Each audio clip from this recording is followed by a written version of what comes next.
Buenas noches, bienvenidos a esta nueva edición de Coloqueo, la número 214 de la programación virtual que se coordina desde el Instituto de Cultura Puertorriqueña y se discuten temas de Puerto Rico y el Caribe. Yo soy Pablo Luis Crespo Vargas y seré su moderador. Esta noche hablaremos sobre las devociones en la toponimia de los barrios con el doctor Rafael A. Torres San Inocencio, quien ya ha estado con nosotros en varios coloqueos anteriores. Saludos, Rafael, ¿cómo te encuentras? Muy bien, este es mi cuarto. Yo espero que a la cuarta salga bueno.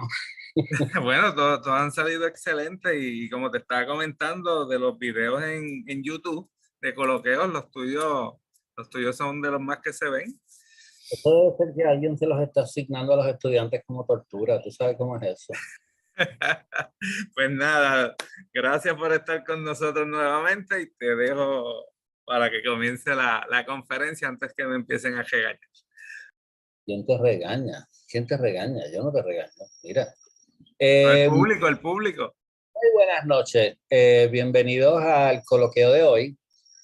A tenor con la Semana Mayor, Semana Santa, optamos y Pablo y acogió hablar sobre las devociones en la toponimia de los barrios. Este es un tema sumamente extenso, mucho más extenso de lo que lo podemos cubrir en las 2 horas que tenemos o menos, porque ya a Pablo, tú sabes, el guardia le ha dicho que dile al hombre ese que se calle, esto, porque hay que cerrar el instituto.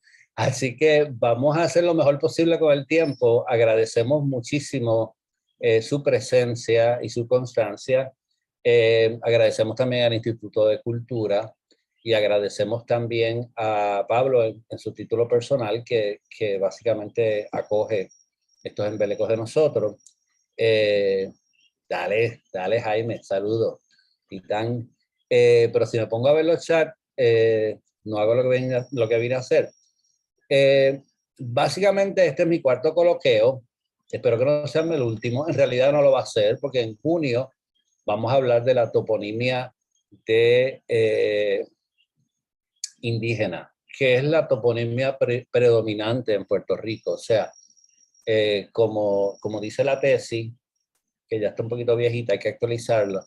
Es increíble, pero básicamente los nombres de origen indígena predominan en los barrios y en básicamente la mayor parte de los nombres de lugar en Puerto Rico, aun cuando ya han pasado más de 500 años desde la llegada de los europeos. Pero hoy nos vamos a enfocar en la toponimia europea de devociones religiosas. Vamos a hacer una nota al final breve en términos de por qué es que puede haber toponimia devocional también indígena y africana y por qué no la estamos cubriendo. Pero el contexto que estamos trabajando es en particular la toponimia europea hispana, porque no solamente hispana, europea o del antiguo continente, y cómo ha quedado en nuestros barrios, consignada en nuestros barrios, perpetuada en nuestros barrios, y qué básicamente eso dice en términos de qué somos y cómo somos y qué fuimos y qué somos ahora, o sea, cuál ha sido nuestra trayectoria histórica.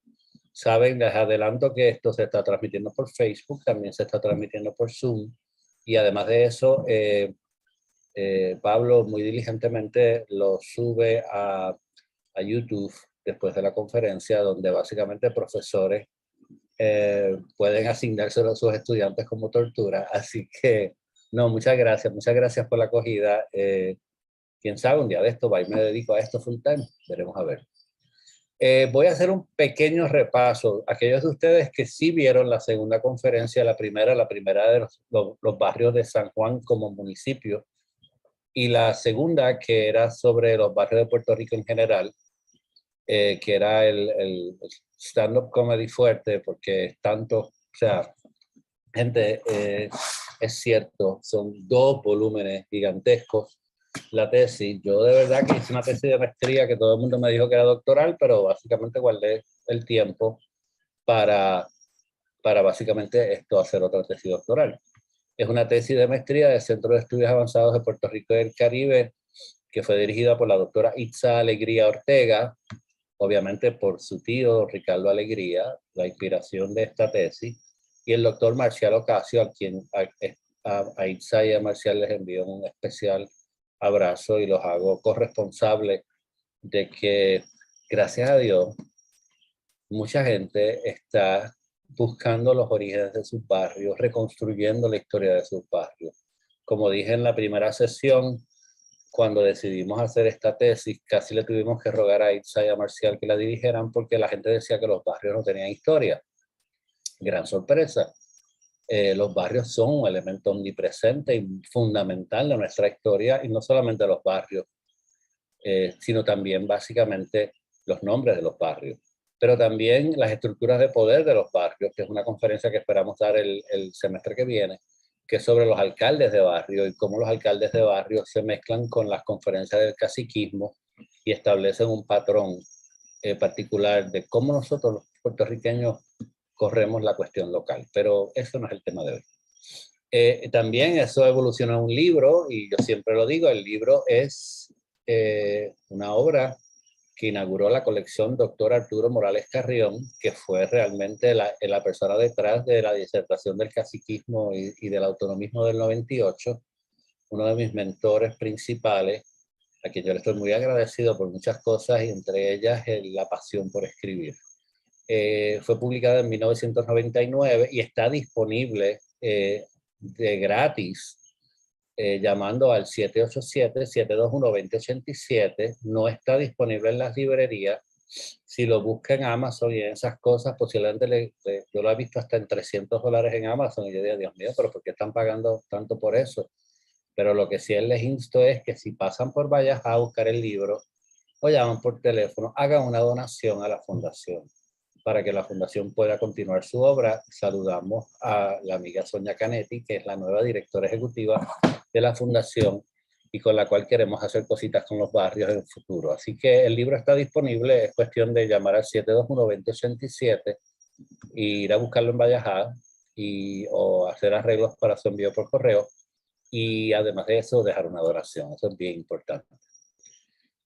También hay un montón de artículos sobre los barrios que hemos publicado. Teníamos un blog y en Saludos. Esas dos publicaciones ya no están en línea. En 80 grados hemos hecho un montón de artículos, y básicamente los de 80 grados se han enfocado en la historia de barrios en particular, que es otra vertiente de esto. Esta es la historia macro de un sujeto micro. Por tanto, yo no la considero microhistoria, porque microhistoria es lo que hacemos en 80 grados, lo que hacíamos en 80 grados, y es, vamos a enfocarnos en la historia del barrio Indios de Guayanilla, que es tan importante. Aparte de los terremotos, es donde el compañero Raniel ha trabajado las piezas de arqueología estas que son una incógnita y que estamos buscando con toponimia, a ver si encontramos algunas pistas a través de la toponimia. Y obviamente en Lapicero Verde, pues son enfoques en barrios, pero son enfoques en temas en particular como guerra, como Atorrey, barrios que han sido hitos históricos, etcétera. Eso sí todavía están en línea y se los recomendamos mientras estén. Y obviamente pues yo seguiré, según el tiempo me lo permita, escribiendo más sobre los barrios individuales o sobre los hitos militares o los hitos sociales de los barrios, como hoy, que es el religioso. Brevemente conocemos al Puerto Rico de los 78 municipios, pero básicamente no estamos tan al tanto del Puerto Rico de los 899, 902, según el censo del 2010, barrios. Esas jurisdicciones que tienen deslindes casi invisibles, que se derraman de un barrio a otro y que básicamente constituyen el sujeto de estudio mío desde hace mucho tiempo. Yo me acuerdo que en la década del 80 yo vi un mapa de barrios por primera vez con el profesor Zoltán Mesaros, un investigador y planificador húngaro que trabaja en la Universidad del Sagrado Corazón. Y era un plano de estos como los planos, de tinta, de esta tinta que tenía este olor tan fuerte. Y yo me quedé fascinado y yo dije, yo nunca había visto a Puerto Rico desde esa perspectiva. Y obviamente, pues, tenemos 899 barrios, y en la conferencia que está en YouTube puede tener una mejor idea de ¿Por qué tenemos 899 barrios? ¿Por qué en el siglo XX no ha habido tanto crecimiento en barrios, pero sí de sectores y de comunidades que tienen nombre propio? ¿Por qué hay más barrios en la zona oeste y menos barrios en la zona este? Y todas esas cositas que no vamos a cubrir de nuevo porque ya las cubrimos en la otra vez. La palabra barrio, como siempre decimos, proviene del árabe y significa tanto el exterior como el interior. Por eso es que podemos hablar de los barrios intramuros del viejo San Juan, que son los barrios que componen la ciudad murada o que componían la ciudad murada en Cambiado. Y los barrios extramuros, que son los nombres que se les daban a las comarcas o localidades. Mi énfasis siempre ha sido más que nada en los barrios rurales. Yo soy del campo, pueden oír los coquíes por ahí posiblemente, pero los barrios urbanos han sido trabajados por muy buenos colegas historiadores, particularmente, como dijimos en la primera conferencia, los 40 y tantos subbarrios de Santurce, etcétera, los barrios de San Juan, Aníbal, etcétera, Aníbal Sepúlveda.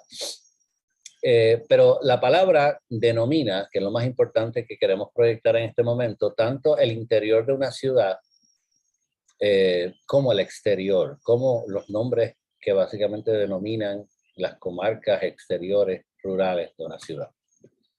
Este es el mapa de barrio, lo tengo aquí al frente, lo dejé descansar hoy, no lo puse allá atrás, pero esto fue mi documento de trabajo por mucho tiempo. Estos son los barrios a 2020, están puestos en un pedazo de madera que estoy mirando ahora, pero de nuevo lo dejé allá. Y te da una idea de la división. Y de nuevo, en la segunda conferencia va a encontrar muchísima información de ellos, de dónde vienen, por qué son o sea, cuáles son las hipótesis con relación a su forma y a un montón de otras cosas.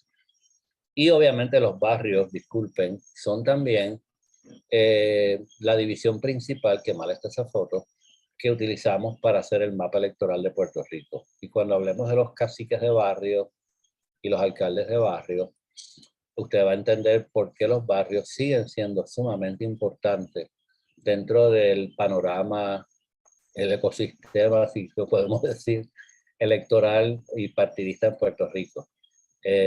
Porque son los que movilizan los votos. Pero obviamente cuando se hacen las redistribuciones electorales, una de ellas está en proceso, se trata de respetar en lo posible la configuración de cada barrio para no dividirlos. Sin embargo, con el tiempo, pues eso ya no está pasando. Hay veces que no.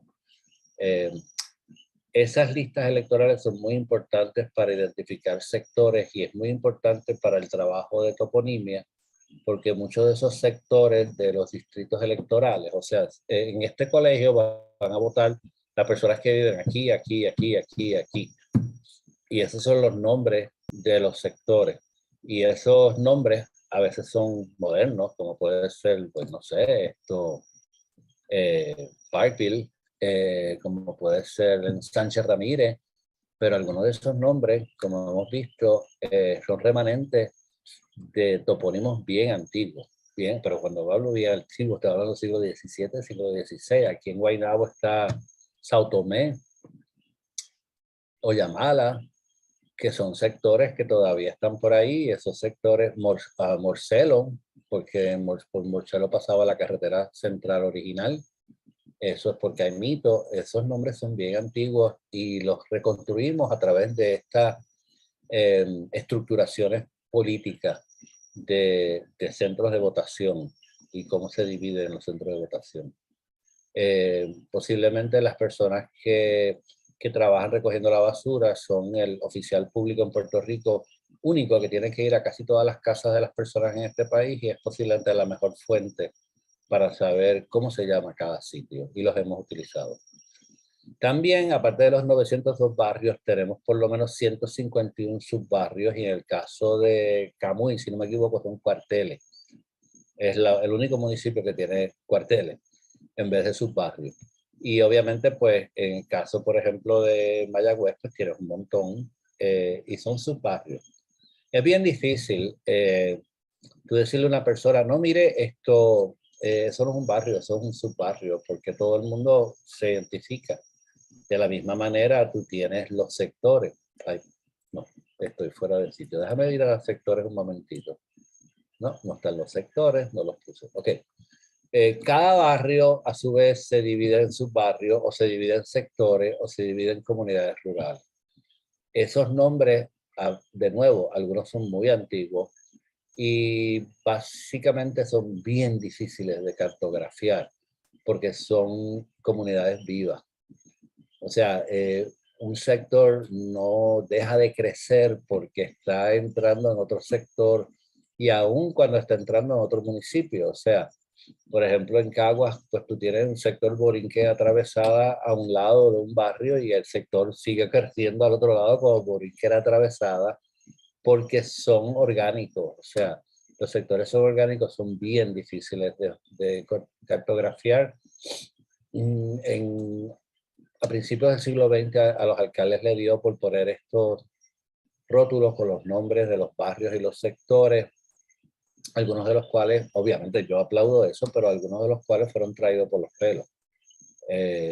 O sea, ese sector nunca se llamó de esa manera. A veces le pusieron el nombre de un cacique político, creo que sinceramente, pero es importante, pero es difícil. Hay que entender que no todos los municipios se atreven a cartografiar los sectores porque son jurisdicciones que están constantemente creciendo y que a veces crecen y cruzan la línea del barrio y la línea del municipio también. ¿Okay? Pero todo eso está mencionado en más detalle en la conferencia que está en YouTube. Los barrios, como dijimos aquella vez, pues crecieron muchísimo en el siglo XIX, crecieron en función del propio crecimiento poblacional. Puerto Rico empezó el siglo XIX con aproximadamente más o menos 100.000 habitantes y acabó el siglo con prácticamente 1.000.000. Y ese crecimiento poblacional vino o derivó en un crecimiento de barrios y también lo explicamos en la conferencia porque ese crecimiento se da porque había una cosa que se llaman los alcaldes de barrio y entonces un alcalde de barrio aumentaba la población, esa es mi hipótesis, y tenía que básicamente dividirse el barrio, por eso tiene Gustán Mamey arriba, Mamey abajo, tierras ponientes y tierras salientes y todos esos nombres que son Barinas, tienes 3 Barinas, tienes 3 Beatriz en 3 municipios diferentes, tienes 3 Guanajivos, tienes 3 Rosarios, que lo vamos a 4, que lo vamos a mencionar hoy. Así que en este punto, pues obviamente ya ellos se dieron por vencidos, según mi hipótesis, y empezaron a nombrar más de un alcalde de barrio y por tanto ya el crecimiento fue mínimo en el siglo XX. Los barrios advenedizos que van de 1892 que van de 899 al 902 fue el barrio San Just, que tiene una historia fascinante también y ha sido documentada por colegas historiadores. No, yo creía que era el conde de San Just, el líder conservador del siglo XIX, pero no, la historia va mucho más allá en términos de otro militar que recibió tierra, pero eso no lo vamos a cubrir hoy. Es fascinante esto de reconstruir la línea del tiempo en sentido inverso. En el área rural, una de las herramientas principales son los nombres de lugar. Y el otro fue en mi querido municipio de Maunabo, donde básicamente Palo Seco se separó, se creó un barrio nuevo, pero también Palo Seco entonces se dividió en 2 y pusieron el barrio Tumbao y el barrio Palo Seco. Esos han sido los únicos, te diría, del 2020 en adelante, del siglo XXI realmente.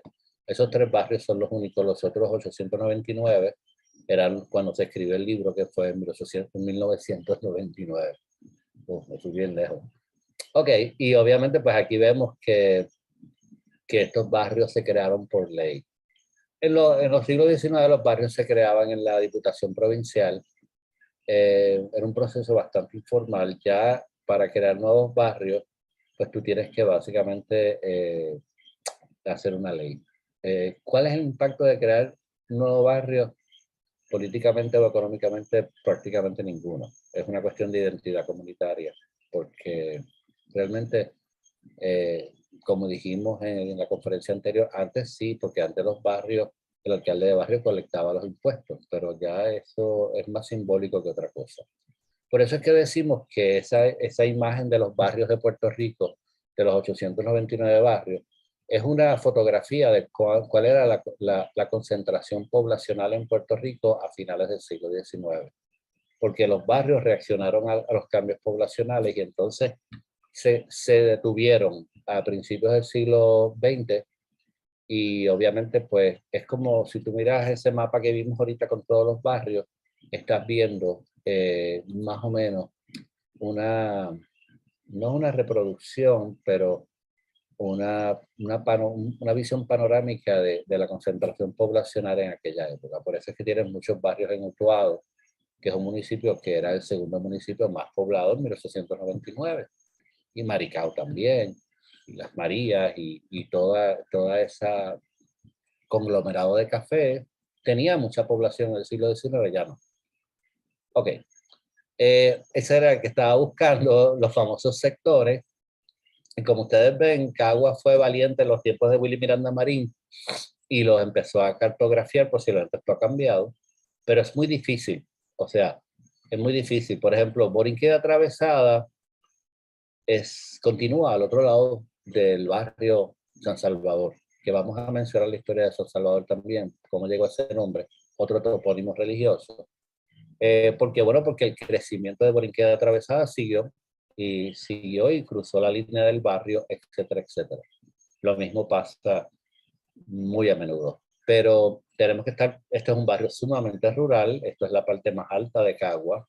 Yo digo que me toma a mí de Caguas a San Salvador más o menos el mismo tiempo que más o menos hasta Las Piedras por Macao, para que tenga una idea, en términos de tiempo de conduciendo. Pero los sectores también tienen nombres muy importantes y obviamente, como dijimos en el otro taller, esto nos ayuda a la reconstrucción de los hatos, que es, según mi teoría, posiblemente el antecedente más importante de los nombres de los barrios y de los barrios en general. También este taller esto fue bien bueno, este mapa, y creo que lo acaban de sacar de nuevo, y te da una idea cómo los barrios urbanos han ido creciendo y obviamente los barrios suburbanos también, y ya cada día pues hay menos barrios rurales, que es mi área de investigación, pero este mapa a mí me gustó mucho porque manifestó visualmente algo que yo estoy viendo, y es que las áreas urbanas van trayéndose, y no solamente es en San Juan, o sea, en Arroyo había un barrio Cuatro Calles que fue, que fue absorbido, todavía le dicen Cuatro Calles, por el barrio Pueblo, o sea, los barrios pueblos crecen y van trayéndose antiguos barrios rurales a su entorno urbano. Los antecedentes de los barrios, brevemente, los sitios, o sea, el sitio de Sabana Llana, en donde básicamente se trajeron canarios para sembrar, personas de las Canarias, no canarios, personas de las Islas Canarias, para sembrar, pues esos son los primeros topónimos, porque la toponimia es bien interesante. Algo hace que un sitio de buenas a primeras adquiera un nombre, y ese nombre es el sujeto de estudio de los que trabajamos toponimia. Pues la Sabana Llana, que hoy en día son dos barrios de Río Piedras y San Juan, desde el 52, pues básicamente salen las crónicas. Morcelo, el sector Morcelo sale en las crónicas porque es una pendiente que todavía existe, bajando de Caimito hacia Cagua, en donde básicamente se despeñaban las carretas, y sale en las actas del cabildo que están ahí atrás. Es importante porque al ponerle el nombre a un sitio, tú básicamente lo defines, y esos nombres antiguos te dan un panorama de cómo era el mundo rural, particularmente al inicio de la colonización europea. Pero además de eso, te da señas distintivas. Tienes que tener en consideración que en la historia rural no hay muchos documentos. La mayor parte de la historia escrita tiene que ver con las ciudades, los centros urbanos. Y también tienes que tomar en consideración que esto es debatible, Hay personas que no están de acuerdo, pero yo lo digo claramente. Hasta yo creo que mediados del siglo XIX la mayor parte de las personas vivían en el campo. Y el caso en Puerto Rico era más. Íñigo Abad y la Sierra en 1760 y pico, camina todos los pueblos de la isla, escribe la primera historia geográfica, bla, bla, bla, natural, geográfica, civil, natural de Puerto Rico. Y él decía que los pueblos eran la iglesia y un montón de casas, no un montón de casas, una cantidad reducida. Vamos a ver un visual de un dibujo de un pueblo ahorita. Y muchas de esas casas eran de personas que tenían dinero y que básicamente venían los fines de semana o venían periódicamente a la casa, no vivían permanentemente porque la mayor parte de la gente vivía en el campo, porque trabajaba en el campo, porque producía medios de agrícolas o ganado o lo que fuera, ya sea para venta o ya sea para contrabando. Esa es otra historia, pero en Puerto Rico sobrevivió por el contrabando, que no era culpa de los puertorriqueños, que España no facilitara el comercio tampoco, pero vamos. En ese sentido, la mayor parte de la gente. Y de pronto hay una persona que vive, el ejemplo que yo digo es, pues mira, Gregorio Santolaya pone un trapiche hidráulico en el río Bayamón y entonces ese era el trapiche de Santolaya y aquello se quedó llamándose hasta el día de hoy allá abajo en los montes Santolaya. O portugués, el famoso Guzmán que vino de San Germán, hizo un paso en el río Portugués y en el río Baramaya, en nombre indígena. Y con el tiempo el paso del portugués se quedó, que es lo que me llega a los pasos. Otra básicamente de las antiguas, de los topónimos más antiguos, son los pasos de los ríos. Y nosotros que tenemos canitas, yo por lo menos me acuerdo de circunstancias en donde no habían puentes y la gente pasaba el río en un punto donde era bajito en carro. Esos eran los pasos. Entonces, el paso del portugués, pues obviamente se convirtió en un punto importante porque era por donde se vadeaban los ríos. Los ríos eran mucho más caudalosos, presumiblemente en los tiempos tampoco tenían represa ni nada por el estilo. Había menos espacio rural, etcétera. Y obviamente los pasos eran muy importantes y en el caso del portugués, pues el paso del portugués no solamente denominó el barrio, sino denominó el río y básicamente ya el río no se llamaba Baramaya, se llamaba Portugués. Así es que las cosas adquieren los nombres. En el caso de Palo Seco, que es muy cercano a mi familia, el paso del Palo Seco era el paso del río Bayamón. El río Bayamón era el Expreso Las Américas del siglo XIX, XVIII, XVII. El río Bayamón desembocaba en la bahía, la isla de Cabra es una isla. Y obviamente era un punto muy importante tanto para la defensa de las guerrillas criollas como para el comercio. O sea, las tejas y los ladrillos de gran parte de San Juan se cosieron en el hato de La Teja. El hato de La Teja en Bayamón era una comunidad de afrodescendientes o negros libertos que tenía un gran emporio de producir tejas y ladrillos que transportaban en piraguas por el expreso Río Bayamón hasta el viejo San Juan. Entonces, pues el paso del Palo Seco es muy importante porque un ancestro mío manejaba ese paso, tenía una licencia para moverlo con ancón. Los que tienen anitos también y canitas también se acordarán del ancón de Río Grande de Loíza en Loíza. Pues se ganaba mucho dinero con eso y se adquiría tierra, porque tú tenías el derecho de pasar la gente de un lado a otro con las mercancías. Así que los pasos fue otra de las formas para darle nombre a los lugares en Puerto Rico y por supuesto mi favorito, los hatos. No voy a entrar en todo el detalle de los hatos. Los hatos son este cuadro, sin embargo, tengo que mencionarlo. Esto es La Dama Caballo, gracias a Pancho Moscoso, que estuvo por aquí hace poco. Una de las versiones de La Dama Caballo, que es un cuadro chiquitito, que gracias a la tecnología, pues aquí atrás tenemos la única fotografía existente de un hato del siglo XVIII.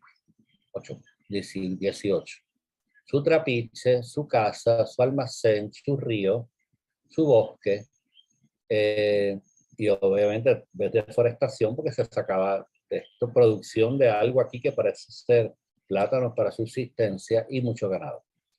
Pues la mayor parte de los no hemos logrado, o sea, no hay una lista, o por lo menos no hemos encontrado todavía una lista completa de los actos, aunque se ha adelantado mucho en el siglo XXI y se han documentado muchos más actos, y en algún momento yo me sentaré nuevamente a ver las fuentes nuevas. Pero con la información que yo tenía en la década del 90, pues reconstruimos este mapa en donde vemos que muchos nombres de atos hay.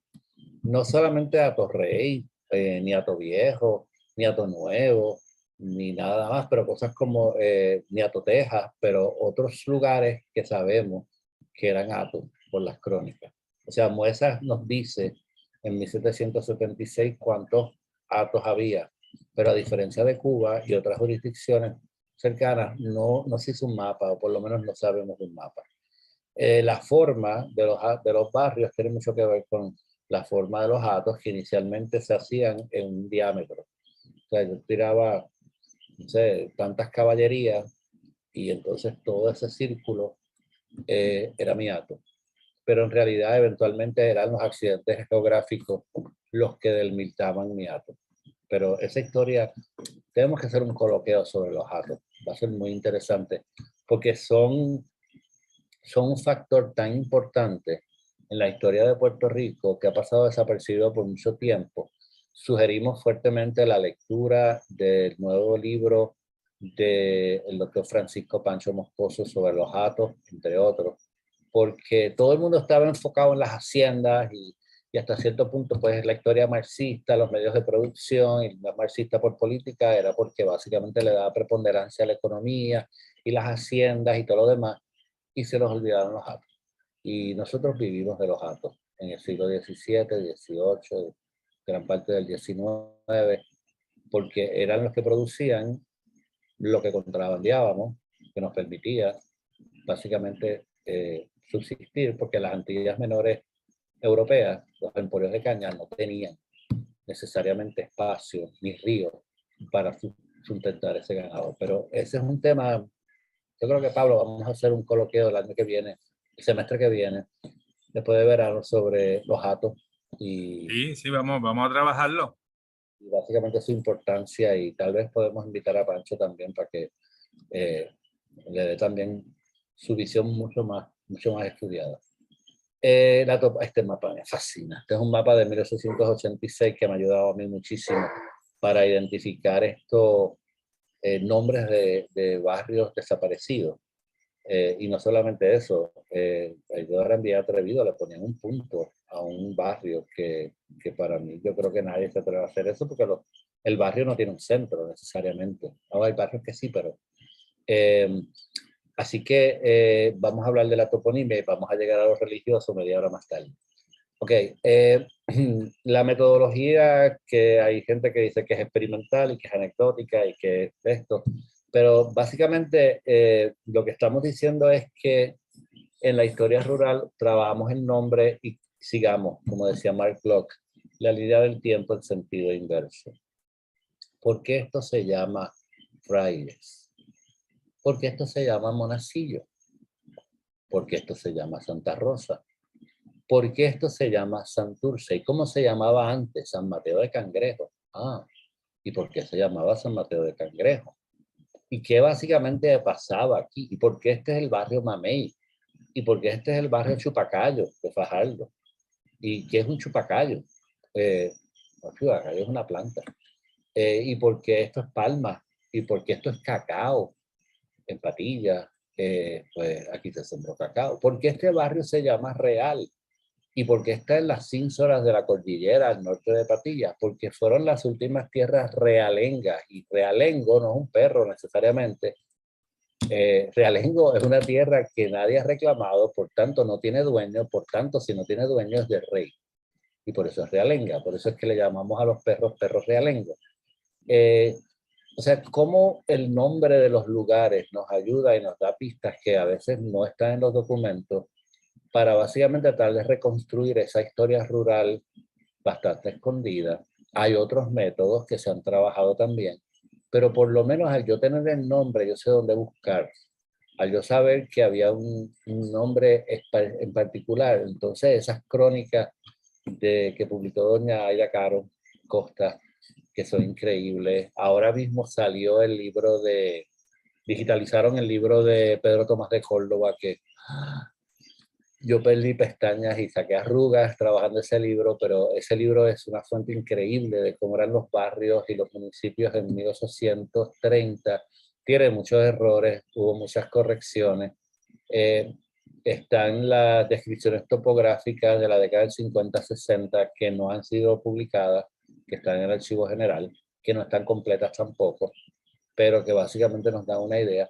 Así que utilizando los nombres, como decía Mark Bloch, empezamos a correr la línea del tiempo y encontramos un nombre y decimos, y eso existe. ¿Qué es lo que estamos haciendo con lo de Raniel? O sea, hay una crónica francesa que le da un nombre al lugar donde aparecieron las piezas y ese nombre no aparece por ningún lado. Así que en los fines de semana estoy buscando todas las fuentes a ver si algo se aproxima. Pero la toponimia me puede decir dónde fue que estaban las piedras estas, las piezas arqueológicas estas tan especiales.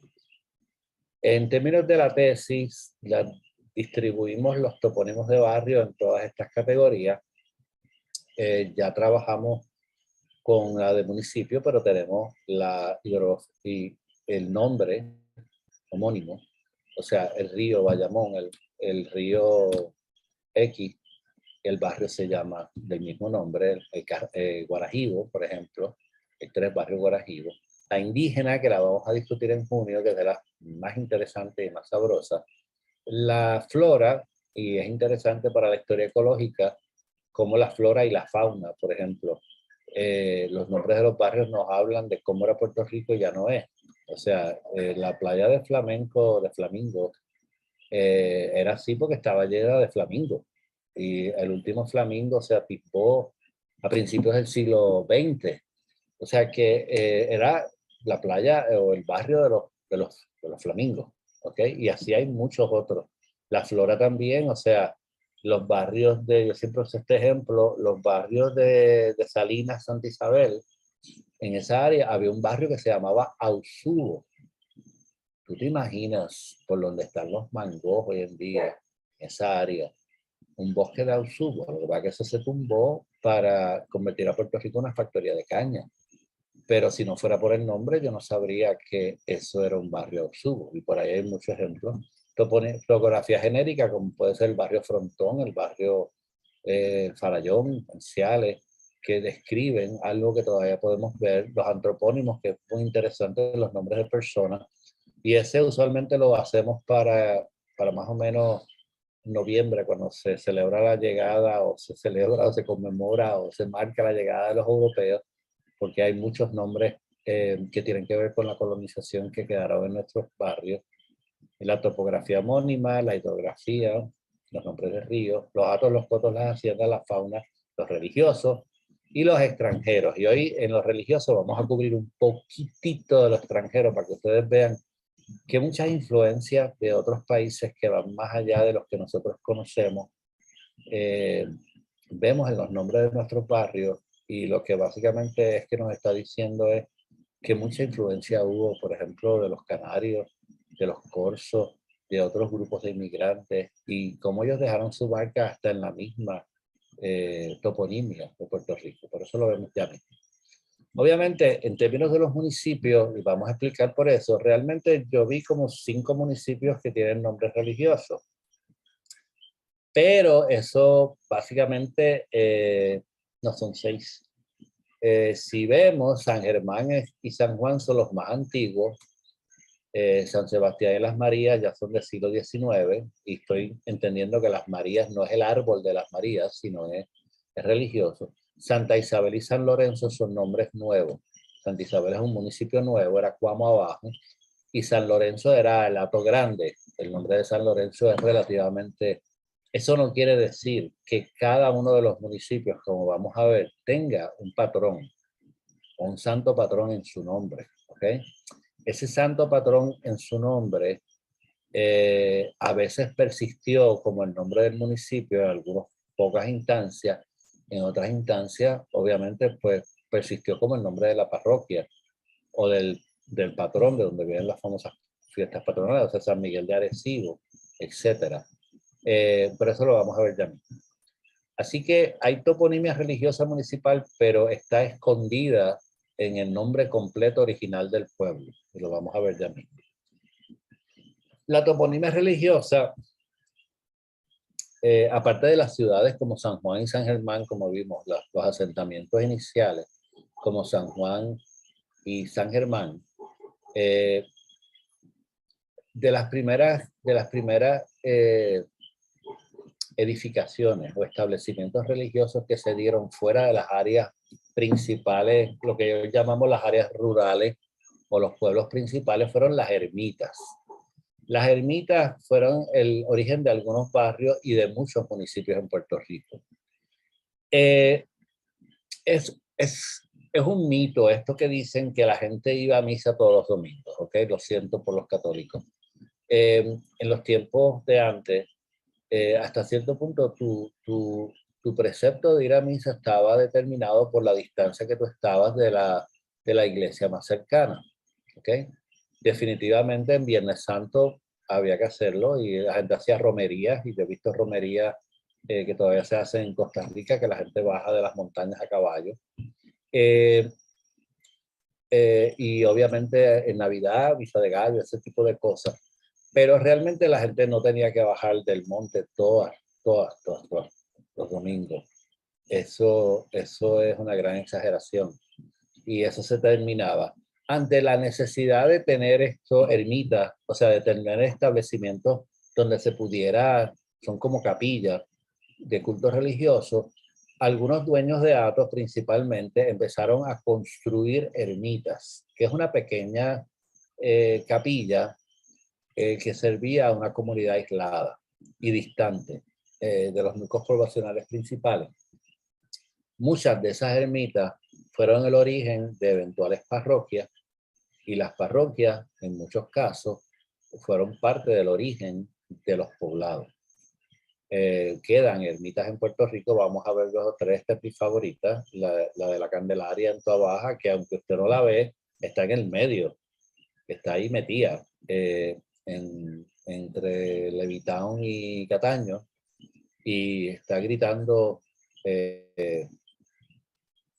hace años de que se recupere y se restaure.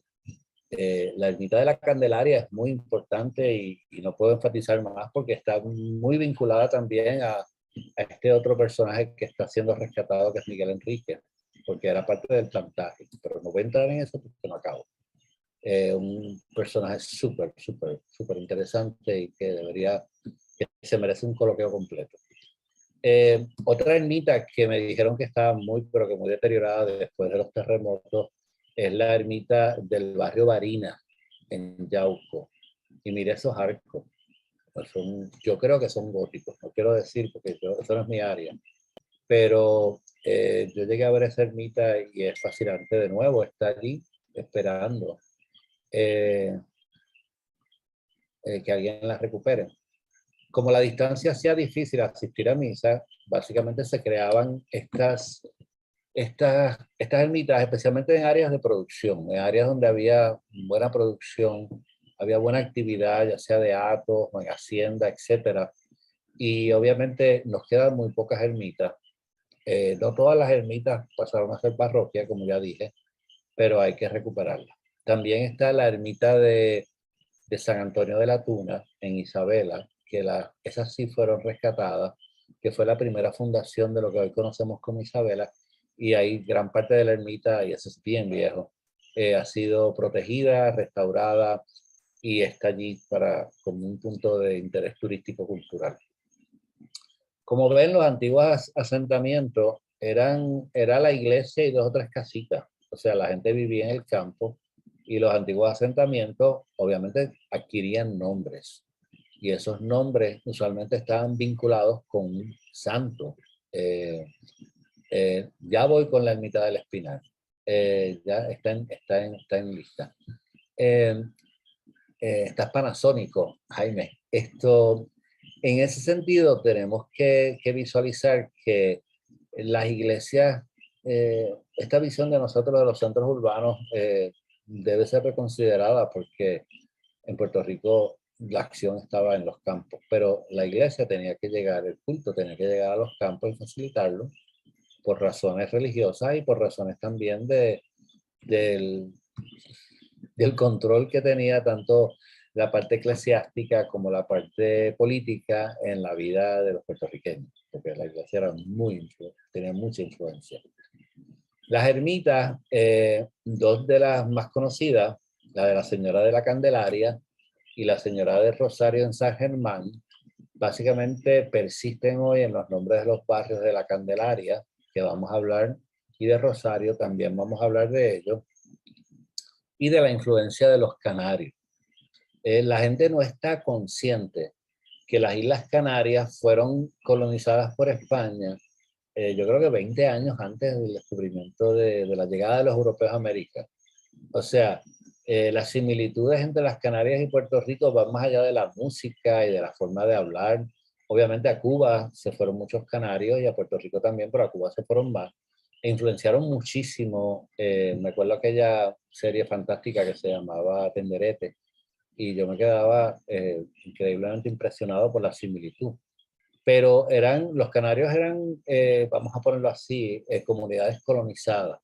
Y fueron comunidades colonizadas en donde hubo una intención de acabar con los guanches, si no me equivoco, que eran los indígenas. Pero también en las Canarias también hubo muchos portugueses y muchos de los apellidos, que son muchos, de origen portugués en Puerto Rico, posiblemente vinieron a través de las Canarias, o de canarios portugueses, o de descendientes de portugueses, que básicamente llegaron a las Canarias. Nótese que la Virgen de la Candelaria es morena, igual que la Virgen de la Monserrate, si no me equivoco. Yo la tengo allá abajo, sí, la Monserrate es morena. Eso dice mucho en términos de la identidad racial, tanto de los puertorriqueños como de los canarios. O sea, no es una virgen blanca, pero eso es otro tema interesantísimo que podemos hablar cuando hablamos de la influencia canaria. Hay mucho debate de cuánta influencia canaria hay. Yo les puedo decir que en términos de toponimia hay mucha más de la que básicamente se le adjudica. En términos de si los canarios se quedaron o no se quedaron, o si se quedaron concentrados en unas áreas y se mezclaron. Hay mucha investigación pendiente, hay mucha buena investigación reciente que debe considerarse, pero en términos de toponimia, ellos estaban ahí.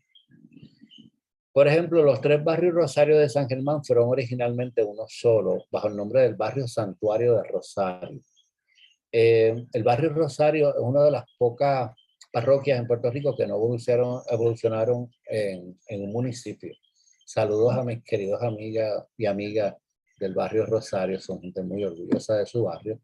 Son Rosario Alto, Rosario Peñón, Rosario Bajo, y hay otro barrio, Rosario en Mayagüez, que tiene que ver con el concepto y lo vamos a ver ahorita, de que estos territorios eran uno solo antes de que fueran divididos por los municipios actuales. O sea, que era una comunidad, y los topónimos me lo dicen, pero eso lo vemos ahorita.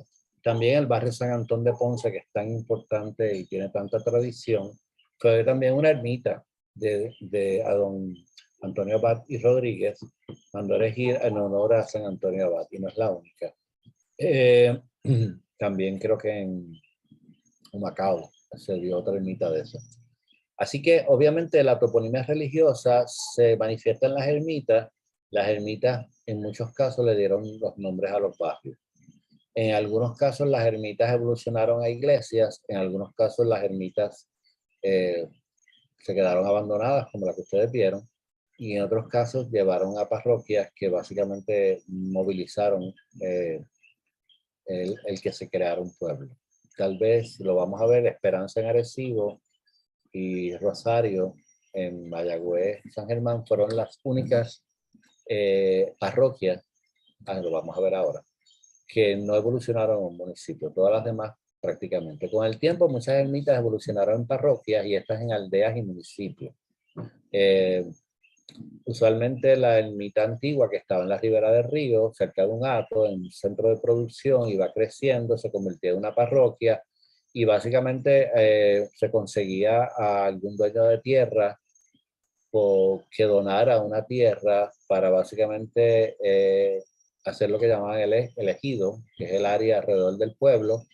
Se hacía una cuadrícula eh, que estábamos comentando el otro día en Facebook, que Felipe II tenía todo organizado, cómo fundar un pueblo y cómo hacer la cuadrícula y todo lo demás, pero pues, la gente lo hizo como le dio la gana. Pero en general tú vas a ver en los pueblos de Puerto Rico que hay una plaza que tiene múltiples propósitos. No solamente es una plaza de armas, también es una plaza del mercado, de intercambio, pero que básicamente vas a tener por lo usual, por un lado la Casa del Rey, que es la alcaldía, y por otro lado la iglesia. Y la tierra del ejido era una tierra alrededor del pueblo que no se podía edificar, como los Campos del Morro, por ejemplo, porque era donde la gente iba a sembrar, iba a poner su ganado, y se daban unas peleas del cara en términos de los ganados de los ejidos, porque obviamente pues si tú vivías en la ciudad no podías tener ganado, no podías sembrar, o sea, tenías que tener una tierra común en la parte, en lo que llamaría la segunda periferia del pueblo, para que tú pudieras tener tu producción, tu tala, como dicen en el campo. Eh, esa transición de ermita a parroquia tiene que ver con el aumento poblacional, como toda la edificación de pueblos en el siglo XIX, que hemos hablado en otras conferencias. Y el vecindario pues iba evolucionando y hasta que entonces se lograba una donación de tierra, esa donación de tierra eh, para construir esto, el centro del pueblo, dinero para construir la iglesia, la casa del rey, y se nombraba y a rayos, me olvidó la palabra, creo que un regidor o algo así, que fuera a la Diputación Provincial y al gobernador y a veces hasta España para autorizar la fundación del pueblo. Y se fundaba el pueblo. Y después que se fundaba el pueblo tenía que recaudar impuestos para sostener al cura, a la parroquia, al alcalde y pasarle al gobierno chavo también, que ahí donde vienen los barrios. Los barrios básicamente son centros de recolección de impuestos, pero eso es otra historia que ya hablamos. Ahí tenemos la bellísima iglesia de Moca, que para mí es ejemplar en términos de lo que posiblemente fue una ermita que evolucionó en una iglesia que no necesariamente está en la plaza, que está por sí sola. Las parroquias también fueron célula fundamental en la administración religiosa en términos de feligresía, territorio y jurisdicción de una iglesia. Los barrios intramuros más antiguos de Puerto Rico fueron los barrios internos de San Juan y originalmente era un barrio por iglesia. Estaba Catedral, San José, San Francisco y Santa Ana, si no me equivoco. Ya esto ha cambiado, pero todavía tenemos el barrio de San Cristóbal, el barrio de San Francisco, el barrio Catedral, que persisten. Pero originalmente la cuadrícula era por parroquia. Así que la parroquia tenía mucha influencia también en la división territorial interna. La evolución de ermita a parroquia y de poblado se hace evidente en muchos nombres de pueblos. Por eso es que decimos que aunque identificamos como 4 o 5 pueblos con nombres religiosos, hay muchos más, porque no es Cabo Rojo, es San Miguel de Cabo Rojo, Altagracia de Sabana Grande, Nuestra Señora de la Candelaria de Mayagüez, Nuestra Señora del Rosario de Aguada. Posiblemente la iglesia principal de esos municipios todavía tiene el nombre, yo sé que en Mayagüez es la Candelaria. Santa Rosa del Calvache, en Rincón, disculpe que esta es mi hija, eh, eh, que era el nombre original, Santa Rosa de Rincón, Espíritu Santo de Loíza, San Antonio Abad de Añasco, San Antonio de Padua de la Tuna, en Isabela, Nuestra Señora del Rosario y la Monserrate de Arecibo, San Miguel de Hato Grande, que después se convirtió en San Lorenzo, San Mateo de Cangrejos, que de todos conocido, y Nuestra Señora de la Concepción de las Piedras, en San Germán también es Concepción y Arecibo y Manatí, entre muchos otros. Así que el nombre, la toponimia religiosa de los municipios está escondida hasta cierto punto, solapada. Y el nombre original de la jurisdicción, que después, en casi todos los casos, se quedó con el segundo nombre como Sabana Grande y no Altagracia de Sabana Grande, pero están ahí. y eso se lo debemos a las parroquias. Las parroquias también no necesariamente evolucionaron. No todos los nombres religiosos de los municipios vienen de parroquia. Por ejemplo, el nombre de Santa Isabel, que era el antiguo barrio de Cuamo abajo, de Cuamo, que evoluciona en un municipio aparte, pero no hay una ermita de Santa Isabel en Santa Isabel. Se conjetura un vínculo entre la fecha de autorización de la fundación de Santa Isabel, que fue un 19 de noviembre de 1841, que es la fiesta de Santa Isabel de Hungría, pero también se ha especulado, como en el caso de Isabel II en Vieques, que fue un homenaje a la reina de España, que era Isabel II, por la gracia de Dios y la Constitución. Esa es mi última embolia, las monedas. Pero de eso escribiremos otro día.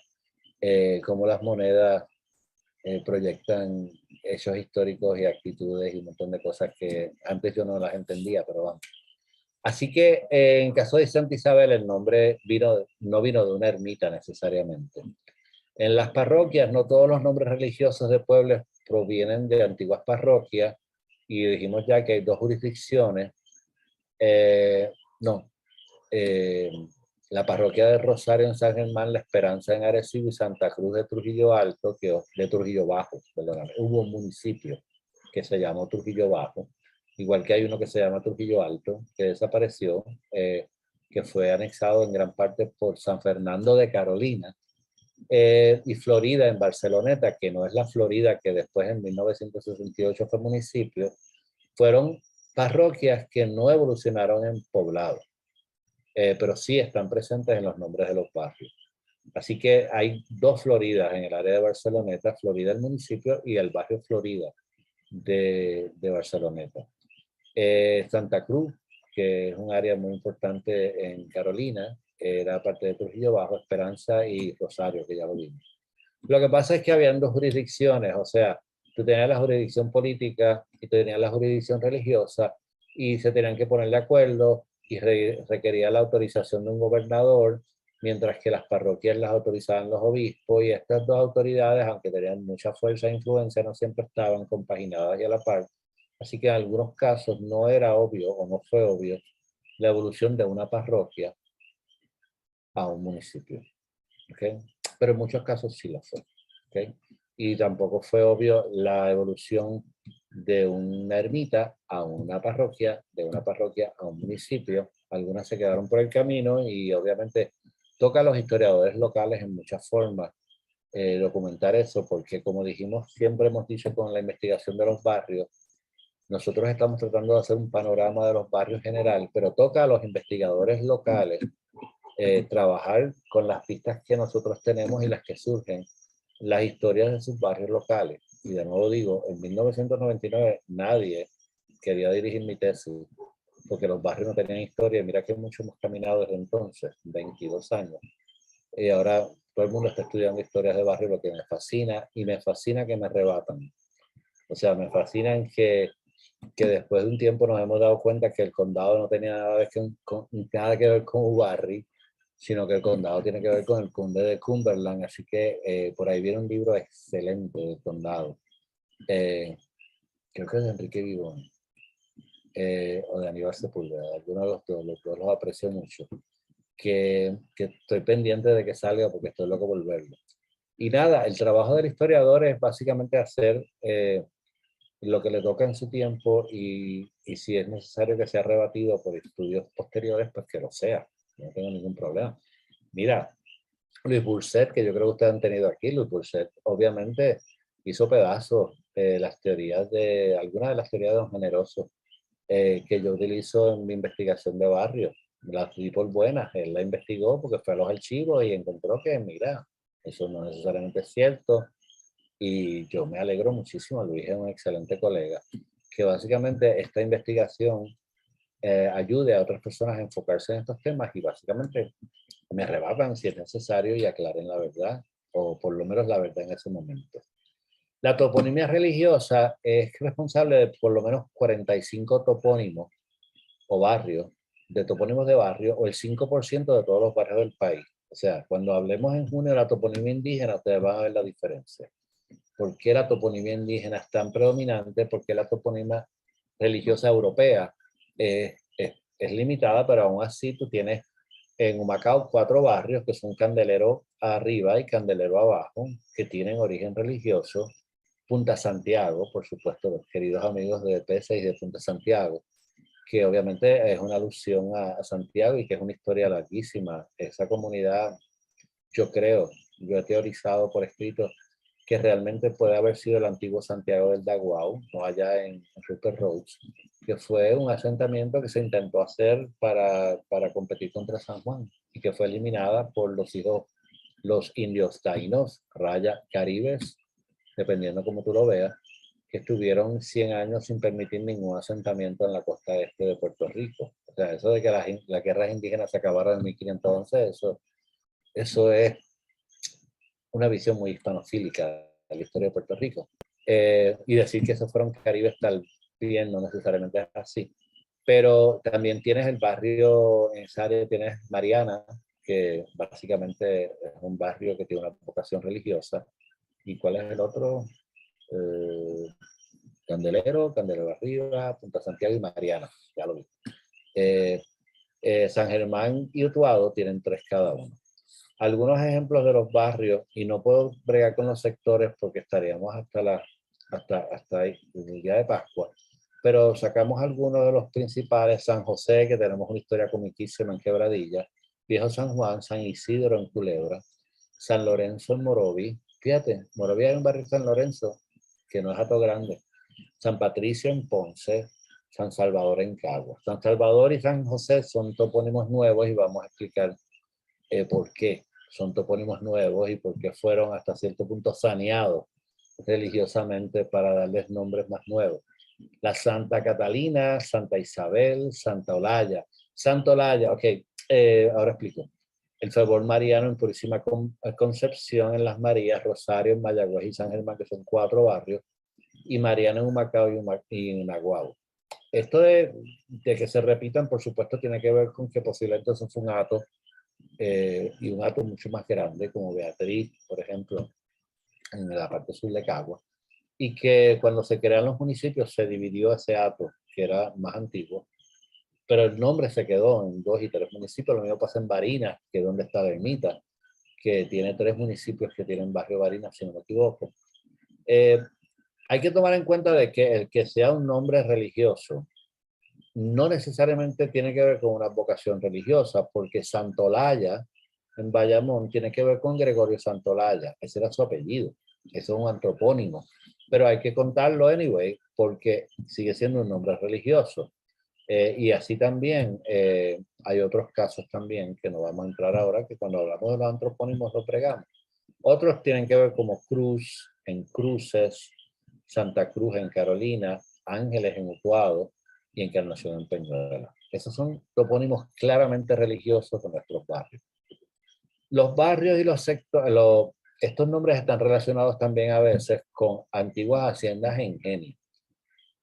No siempre. Las haciendas y los ingenios han sido han tenido más influencia en los nombres de los sectores, pero no tanto en términos de los barrios, porque los barrios se crean en un momento donde todavía las haciendas estaban en desarrollo, pero definitivamente ha habido haciendas que han influenciado mucho los topónimos de los sectores. También, y hay una página en Facebook excelente que se llama Haciendas de Puerto Rico, que a mí me fascina leer cuando tengo tiempo. Es interesante ver la evolución de los nombres de las haciendas, porque las haciendas pasaban de manos y el nuevo dueño le cambiaba el nombre, por supuesto. Le ponía el nombre que quería, o el nombre de su familia, o el nombre de su devoción, o el nombre de su hija, o el nombre de lo que fuera, de su madre. Pero definitivamente la toponimia religiosa tiene un vínculo, especialmente en los sectores, eh, como topónimos de sectores y comunidades rurales principalmente. No tanto de barrio, pero tal vez sí lo tienen y yo no me he enterado. ¿Okay? Los emigrantes extranjeros también tienen una gran influencia en los nombres. Por ejemplo, el barrio San Ildefonso en Cuamo es el santo patrón, San Ildefonso, del pueblo de Illescas, de la provincia de Toledo, en España. donde eran oriundos don Blas y don Cristóbal de Yesca, colonizadores de Cuamo y antiguos dueños de las tierras que hoy comprenden ese barrio. Por eso es que hablamos de San Blas de Yescas. Así que estamos hablando de personas de influencias extranjeras, en este caso español, que son nombres religiosos alusivos a sus países de origen. Como dijimos, en el caciquismo, Santurci es el nombre de un poblado, una región vasca, que era donde venía don Pablo Barri, y obviamente cuando lo nombran conde de San José de Santurce, hay una determinación de la Diputación Provincial en donde se cambia el nombre de Cangrejos, de San Mateo de Cangrejos, a Santurce, que es el nombre actual del barrio de Cangrejos. Todavía Isla Verde, lo que conocemos como Isla Verde, se llama el barrio Cangrejo de Carolina. Así que esa parte de la de Carolina se quedó Cangrejo. La parte de acá, de San Juan, o de Santurce, o de San Mateo, fue la que cambió de nombre a el nombre que conocemos hoy, que es Santurce. Por eso es que tenemos los cangrejeros de Santurce. Volvemos a hablar de los canarios, o de los emigrantes de las Canarias, que trajeron, hay mucha toponimia canaria en Puerto Rico. O es básicamente una coincidencia, pero en la tesis trabajamos dentro de las limitaciones, buscamos la toponimia vasca, la catalana. La catalana es muy poca, tal vez Calvache, en Rincón, pero yo no estoy seguro si Calvache es catalán o vasco, que yo presumo que es algo parecido a Calvario, pero no estoy seguro tampoco, así que estoy aquí especulando. Pero la Canaria sí, o sea, hay lugares en las Islas Canarias que tienen nombres que se dan en Puerto Rico, aparte de Santa Cruz y de todo lo demás, cosas como Cerro Gordo.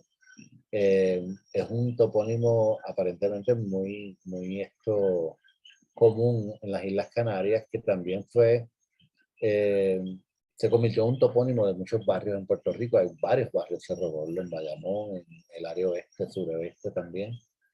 Ellos trajeron sus devociones y las perpetuaron en los nombres de sus barrios, los canarios. En este caso, Candelaria, en Lajas, Toabaja y Vega Baja. Todavía celebramos la Candelaria. En mi barrio se celebra, se juntan todos los árboles de Navidad de los vecinos y se le pega fuego. Y si usted no ha visto jamás cómo se prende un árbol de Navidad, por favor no lo intente en su casa, porque algo tienen los árboles de Navidad secos que son sumamente flamables, o sea, sumamente. Como que uno de mis perros se fue corriendo y se metió debajo de la casita de madera de abajo y no salió hasta el otro día. O sea, es como un lanzallamas. Así que tenga cuidado con los árboles de Navidad. No lo haga en su casa solo. Y básicamente se ha vinculado las Canarias, la Candelaria, con las Islas Canarias, cuya patrona es la Virgen de la Candelaria. Lo que yo no sé es qué elemento de sincretismo puede haber entre la cultura aborígene indígena de las Canarias y la Candelaria. ¿Okay? Porque era una cultura, los guanches era una cultura fuerte que resistió la influencia portuguesa y española, y tal vez, como en tantos casos, la Candelaria hay un elemento de sincrético. ¿Qué quiere decir? Como en Haití, la mayor parte de las personas que practican el vudú son sumamente católicas, y ellos básicamente establecen, ellos celebran su fe a través, su fe no católica, a través de los ritos católicos, ¿okay? Como es en Loíza Aldea y Santiago y San Patricio, etcétera, etcétera. La fiesta de Santiago era porque era el día que el santo patrón está aquí mi ayudante de cuatro patas, era el santo patrón ¿tú quieres salir en el coloqueo? ¿Él quiere salir en el coloqueo? No. La fiesta de Santiago, Santiago es el santo patrón del ejército español, y ese día no se trabajaba, así que los esclavos africanos podían tocar sus tambores y tenían el día libre, y obviamente ellos hacían una ceremonia sincrética a sus propias deidades ese día, y todo el mundo se creía que la estaban haciendo para Santiago. Historia larga que pueden contar mejor otros historiadores y antropólogos, pero sincretismo de la Candelaria me interesa mucho. Algo sucedió con el barrio Esperanza de Arecibo, cuyos orígenes se remontan a la antigua aldea llamada Esperanza, que también fue fundada por emigrantes de las Islas Canarias. Así que tenemos Canarias por todos lados. Hay otros nombres, como ustedes ven, a Rosal, que tiene que ver con la toponimia de flora y fauna. Carrera, para que tengan una idea, una carrera es el espacio entre dos montañas por la que transcurre un río, etcétera, etcétera. Y obviamente tenemos nuestros hatos, nuestros antropónimos, nuestros hidrónimos. Sabana Hoyo es básicamente una descripción topográfica, pero también fue un hato, etcétera. Garrochales es una descripción del paisaje sembrado. Factor es muy importante. Factor era un oficial muy importante en los tiempos de España, que era una especie de contable. Así que por aquí vivía un factor, o algo por el estilo. E islote es una descripción topográfica e hidrográfica, porque el barrio islote es realmente una isla, si tú lo vienes a ver. Rodeada, es como Punta Santiago, es como Moloíza, por ejemplo, que son áreas que cuando tú vienes a ver están rodeadas de agua y cuando hay eventos atmosféricos te quedan aisladas. Así que el nombre es posiblemente una descripción de esa situación.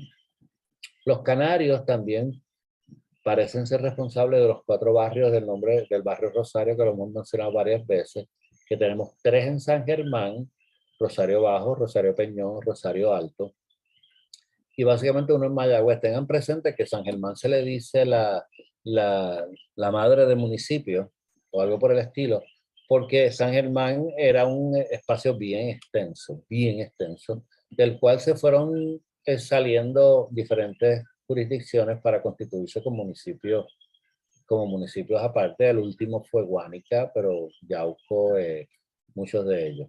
Así que aquí tenemos un caso bien interesante de 4 municipios homónimos que están uno al lado de otro, que sugieren que esto fue una unidad. Y definitivamente fue unidad porque encima de eso tuvo una parroquia.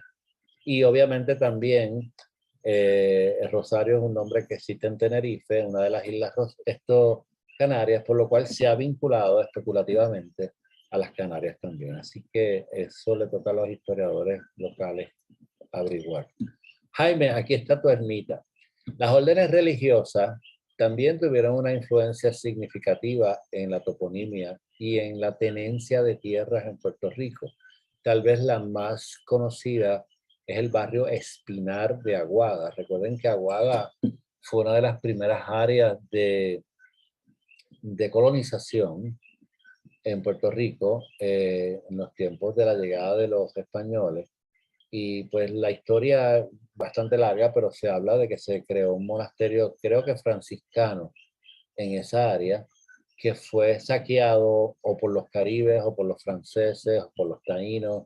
Eso está bajo debate. La historia convencional habla de los caribes. Y básicamente los religiosos que vivían en ese monasterio fueron asesinados. Por tanto, se habla de los mártires del Espinar. Todavía estamos hablando de 1536 por ahí, creo que todavía casi 6 siglos después, ya vamos a ese lugar, el barrio Espinar, en Aguada. Entonces, Fray Alonso de Espinar, obviamente construyó un convento franciscano, como dijimos, que fue destruido en 1529. Qué bueno sería leer lo que yo mismo escribo, por supuestamente los siglos caribes. Aunque esa primera edificación fue destruida, la segunda iglesia existe y los vecinos de Espinar han hecho una cosa preciosa. Yo les recomiendo a todos que vayan. Y es que han construido una iglesia dentro de las ruinas de la segunda ermita de Espinar, no de la primera.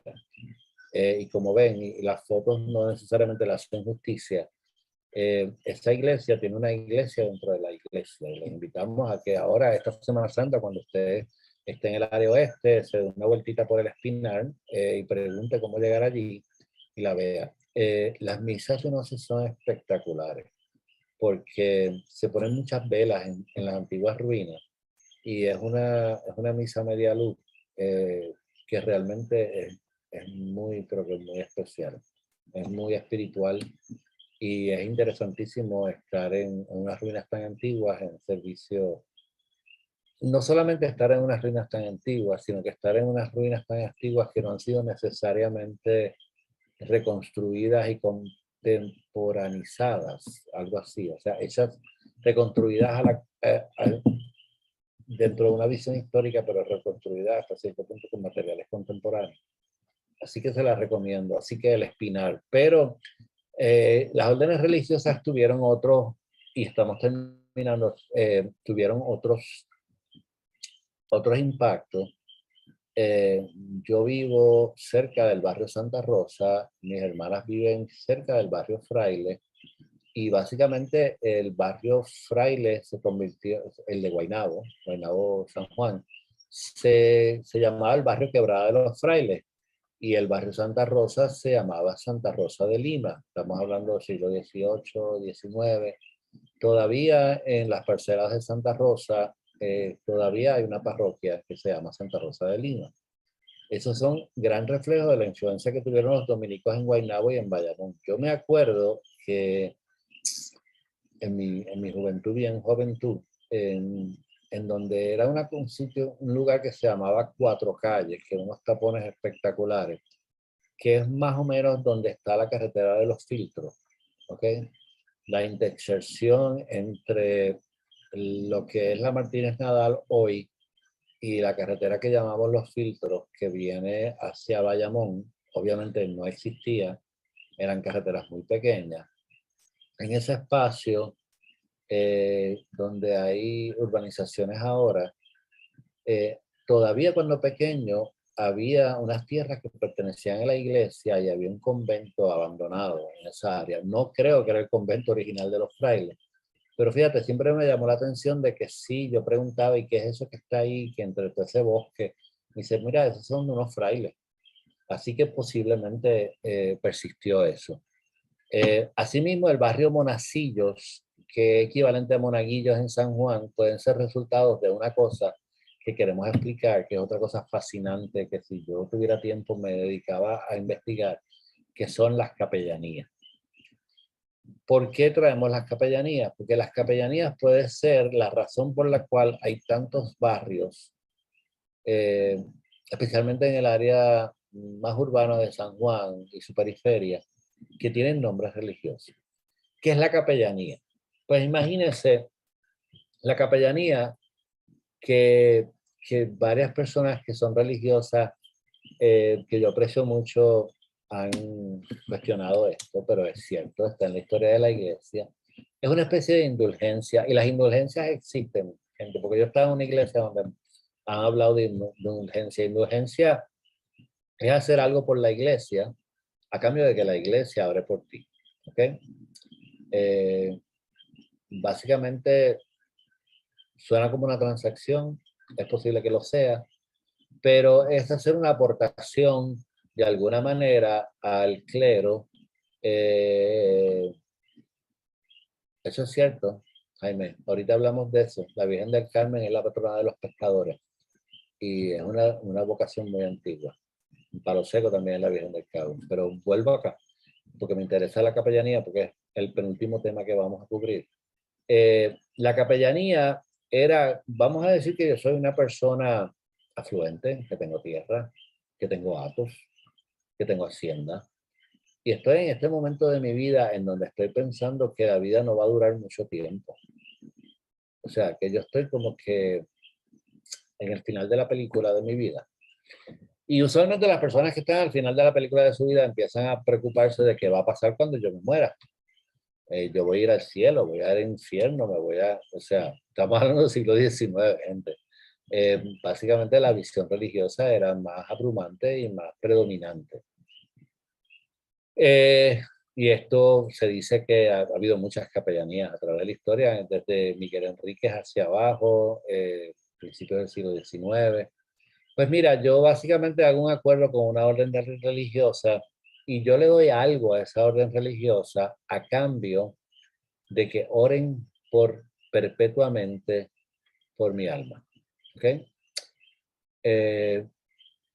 ¿Por qué tienen que orar perpetuamente por mi alma? Bueno, porque según la doctrina católica más antigua, uno cuando se muere no va al cielo, uno va al purgatorio, aunque sea el santo más grande, uno tiene que ir al purgatorio. Y según esa doctrina antigua, la única forma que tú sales del purgatorio es por la oración. ¿Ok? Por eso es que aún en las letanías de los funerales, de los velorios, hay una letanía que dice, me la estoy parafraseando, que, que básicamente que si esta oración no es necesaria, que se la den a otra alma que la necesita. No, no estoy diciéndolo como es, pero ese no es la letra, pero es la música. Y cuando yo oigo eso, yo digo, Dios mío, esto es como las capellanías. O sea, que no se pierda la oración si esta alma ya básicamente trascendió el purgatorio y está en el cielo. Así que una persona legaba o el producto de sus tierras a una parroquia o legaba la tierra a su muerte. En términos modernos es como si fuera un fondo total o un endowment. Yo trabajo en filantropía y uso la capellanía como ejemplo de qué es un fondo total. Un fondo total es que tú básicamente te mueres y dejas un montón de dinero, como dijo por ejemplo don Ángel Ramos, para crear una fundación, para que esa fundación perpetúe mi memoria a través de donaciones filantrópicas a unas causas preseleccionadas por mí antes de morir. ¿Okay? La Fundación Anthony Junior Soto, que fue el de South Soul, y un montón de otras fundaciones filantrópicas se basan en eso, en que yo voy a dejar algo a perpetuidad y hay un deseo del donante que se ha recordado en función de algunos elementos que tienen que ver con lo que era importante en su vida. Eso lo traspasamos al siglo XIX y verás que hay un montón de barrios como monacillos, como frailes, con todo lo demás, que nosotros especulamos que son capellanías. Investigadores que han trabajado más en el área de las capellanías me han dicho de que sí, de que hay muchos barrios cuyo nombre viene de tierras donadas por la iglesia y son tierras antiguas. O sea, es lo que llaman las manos muertas en España. Son tierras antiguas, no son tierras recientes, aunque hay unos casos recientes que funcionan de esa manera y uno de los cuales vamos a ver ahora.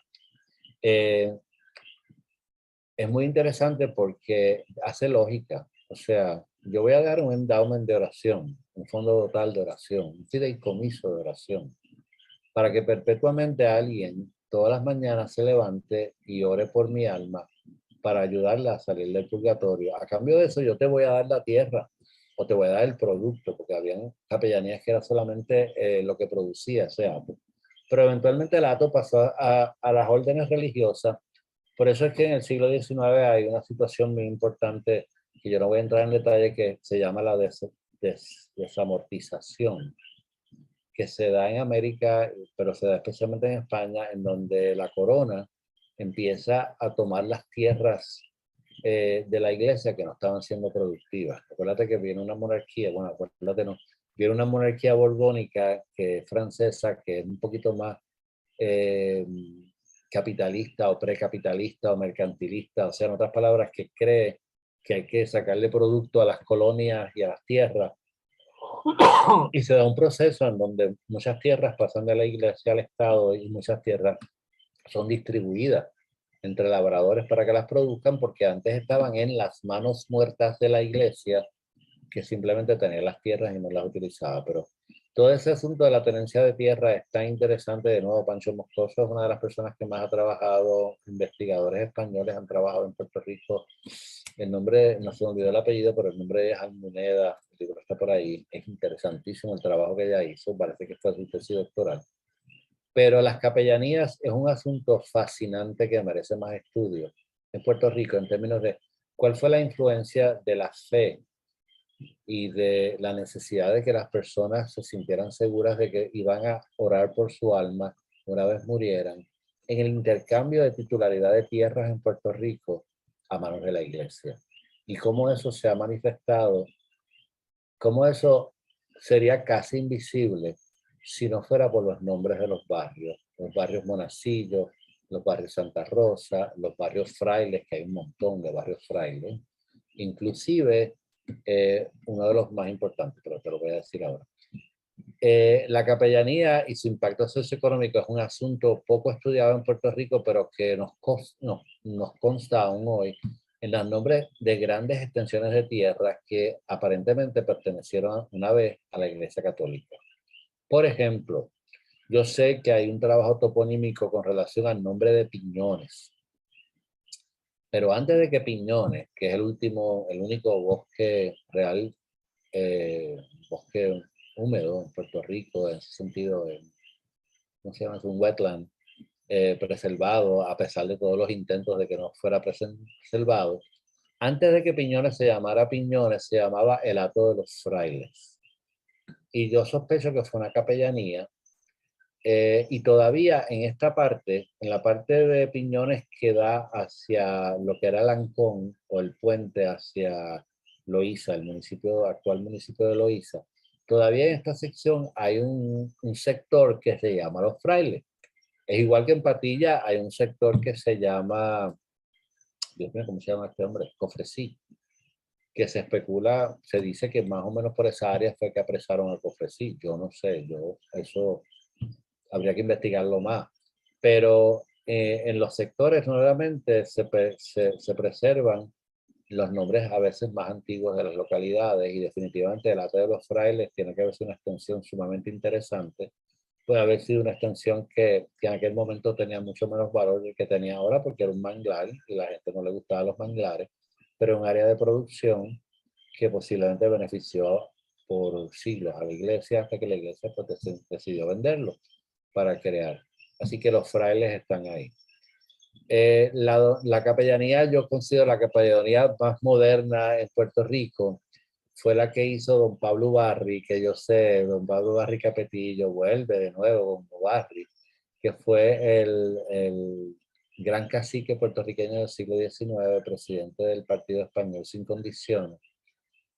Para mí, según lo verán en los YouTube de los coloqueos del caciquismo y del autonomismo, para mí fue la primera persona que logró una autonomía de facto en Puerto Rico, porque don Pablo mandaba aquí más que los españoles y hasta cierto punto los liberales y los autonomistas querían tener eso mismo, pero de jure, con la autonomía del 98. Pero eso lo pueden ver en YouTube, está todo ahí.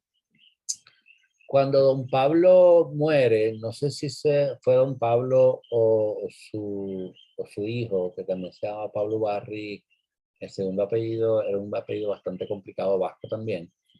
Él dona gran parte de la estancia San José en Martín Peña, él era dueño de prácticamente gran parte de Santurce, a las monjas de Sagrado Corazón que vienen de Francia. Él solventa el edificio principal. Sí, fue él porque Sagrado se funda en 1880 y él muere, si no me equivoco, en el 94. Él financia el edificio antiguo de la Universidad del Sagrado Corazón al estilo francés. Obviamente las hermanas venían de Francia. Y básicamente dona esta gran finca que los planos existen en el área de Martín Peña a las monjas del Sagrado Corazón para que crearan lo que fue originalmente el Colegio de las Madres y después fue la universidad, el Colegio Universitario del Sagrado Corazón y después la Universidad del Sagrado Corazón. Que conste que según tenemos entendido,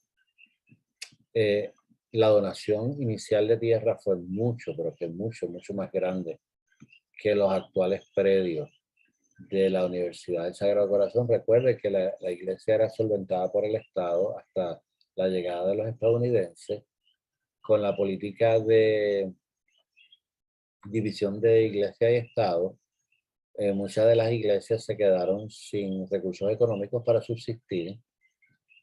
Algunas de las órdenes religiosas se marcharon, otras se quedaron, y yo me imagino que las monjas del Sagrado Corazón decidieron vender parte de la finca que les había legado don Pablo Barry para sobrevivir. Una nota importante es, eso es una de las razones por las cuales en Puerto Rico hay una gran escasez de altares originales del siglo XIX. Creo que Cuamo es una de las grandes excepciones, porque muchas órdenes se fueron y se llevaron hasta los altares, y otros altares se rompieron, y otros altares no se les dio mantenimiento, pero A diferencia, tú vas a México y otros sitios y tú ves los altares originales. El altar de San José lo regaló el rey de España, el padre del actual rey, porque era una de las piezas que le faltaba a la catedral, a la iglesia de San José, había perdido su altar original. Así que yo una vez le pregunté a las monjas del Sagrado Corazón si ellas todavía rezaban por el alma de Pablo Ubarri, y la respuesta no fue concluyente. Mi interpretación es que, que sí, que todavía rezan. La mejor foto, reproducción de don Pablo Ubarri está en el pasillo de ese edificio. Gran parte de ese edificio era el área donde vivían las monjas, en la zona de no clausura, pero la residencia de las hermanas. Yo creo que en Sagrado Corazón se tiene una gran veneración a don Pablo Ubarri, que yo creo que es merecida, porque el hombre creó lo que es la Universidad del Sagrado Corazón. Y no me extrañaría que las monjas todavía en la capilla recen por el alma de don Pablo Ubarri y sus descendientes, para que sus almas no se queden en el purgatorio y trasciendan al cielo. Por último, y esto es un tono jocoso, la toponimia religiosa también se convirtió a través de los años en una forma de depurar nombres antiguos que no eran necesariamente muy agradables.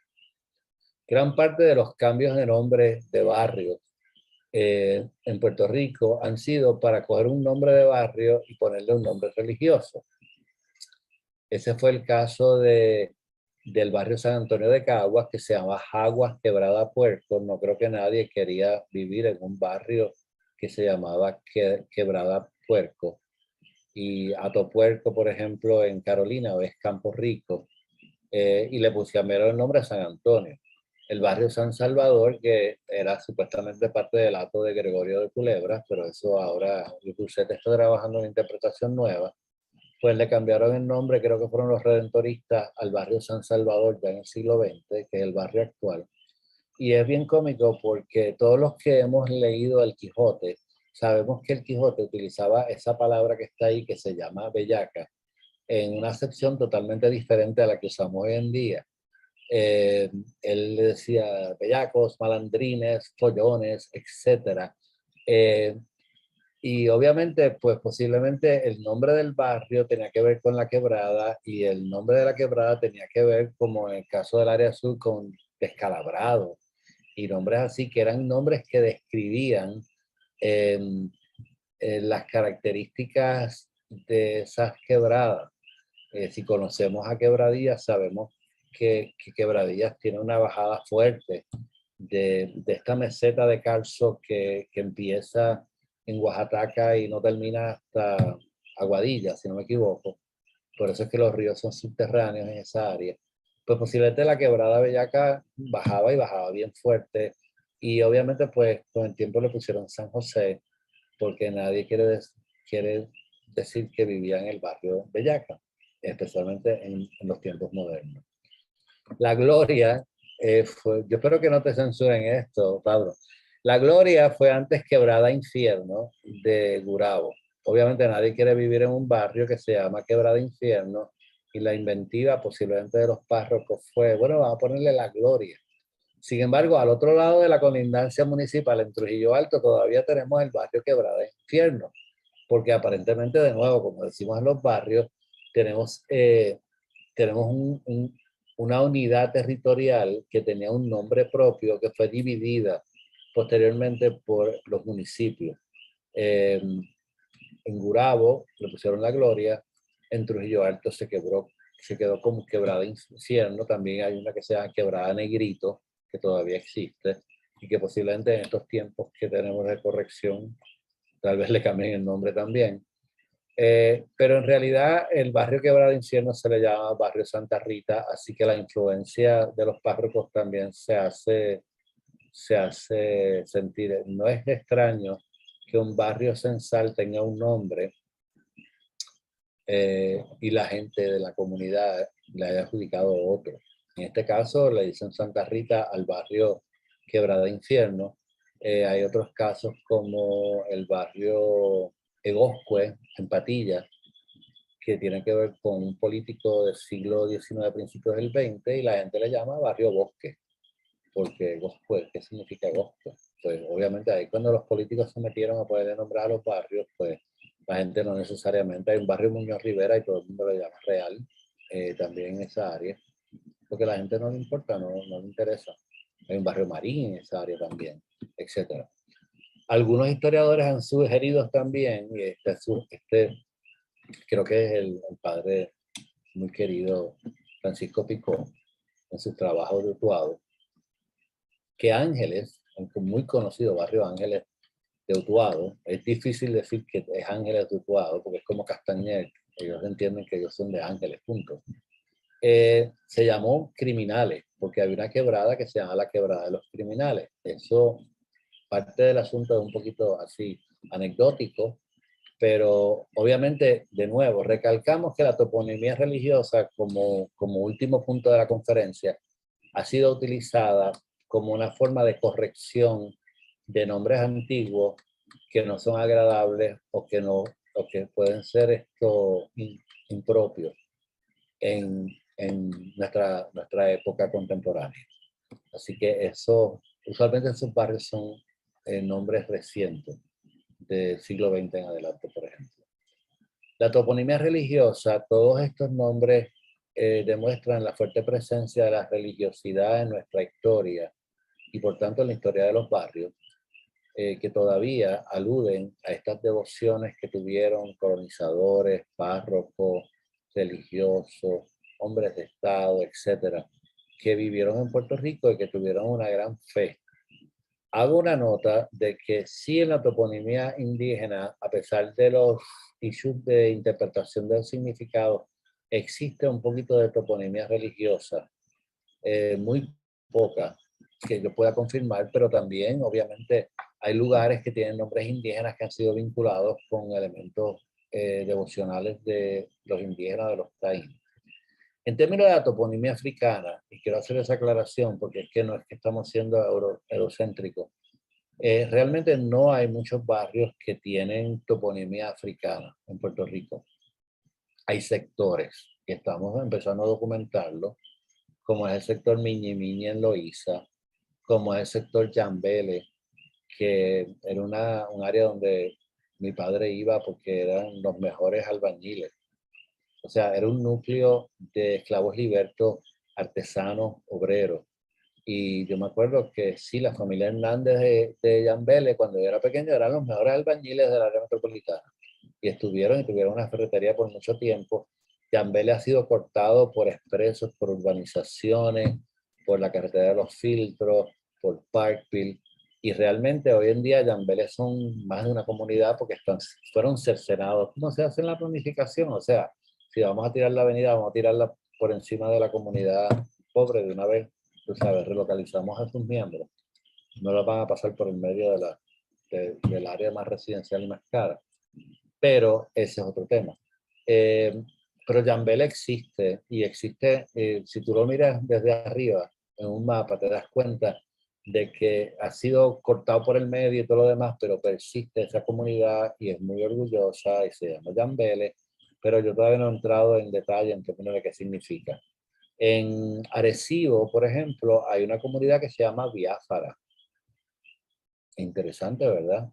Es un sector cerca de la costa que aparece en los mapas del siglo XIX y algunas crónicas anteriores, que posiblemente es un área de esclavos libertos y que básicamente, no sé, Biafra, como ustedes saben, es una etnia y es una etnia geográfica de Nigeria, si no me equivoco.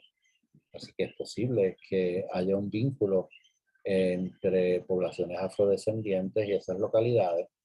Y hay otras más que estamos investigando, pero tenemos que entrar en el mundo maravilloso e incierto de los sectores.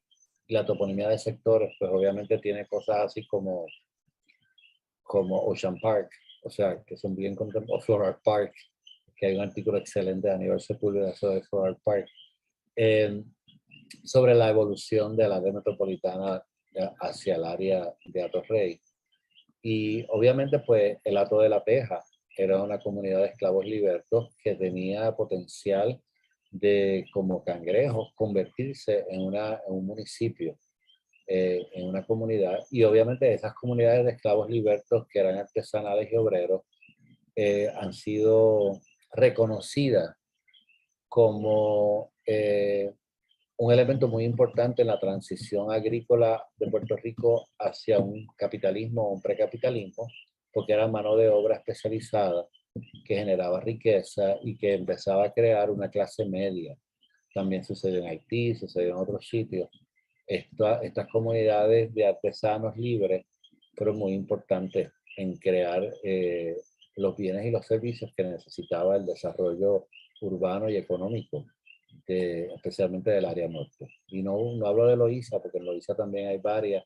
Está la comunidad Coló, que es al frente de la Universidad de Puerto Rico en Carolina, o Coló, que definitivamente es un topónimo africano, y poco a poco vamos a estar investigando eso. Eso es una de las fronteras que nos quedan. Pero en los 902 barrios, hasta ahora no hemos encontrado ningún barrio que podamos decir claramente que es un topónimo africano. Tenemos que básicamente ir más adentro y más detalle hacia los sectores. Por fin, como cierre, los barrios de Puerto Rico, en la toponimia africana también tenemos que decir que hay toponimia reciente que es africana, que es del proceso de movimiento del área rural, área urbana, el crecimiento de los arrabales y todo lo demás. También hay toponimia, pero eso toponimia relativamente del siglo XX, de mediados del siglo XX, y también debe ser estudiada, porque hay mucha gente que está estudiando esos topónimos de esas comunidades, muchas de las cuales han desaparecido. ¿Y qué decían esos topónimos de las personas? Hay sectores también bueno, hay sectores que tienen nombres que son muy importantes para migración, para toponimia. Nada más te digo, en Río Piedra, Buen Consejo, una vocación religiosa, y al lado Venezuela.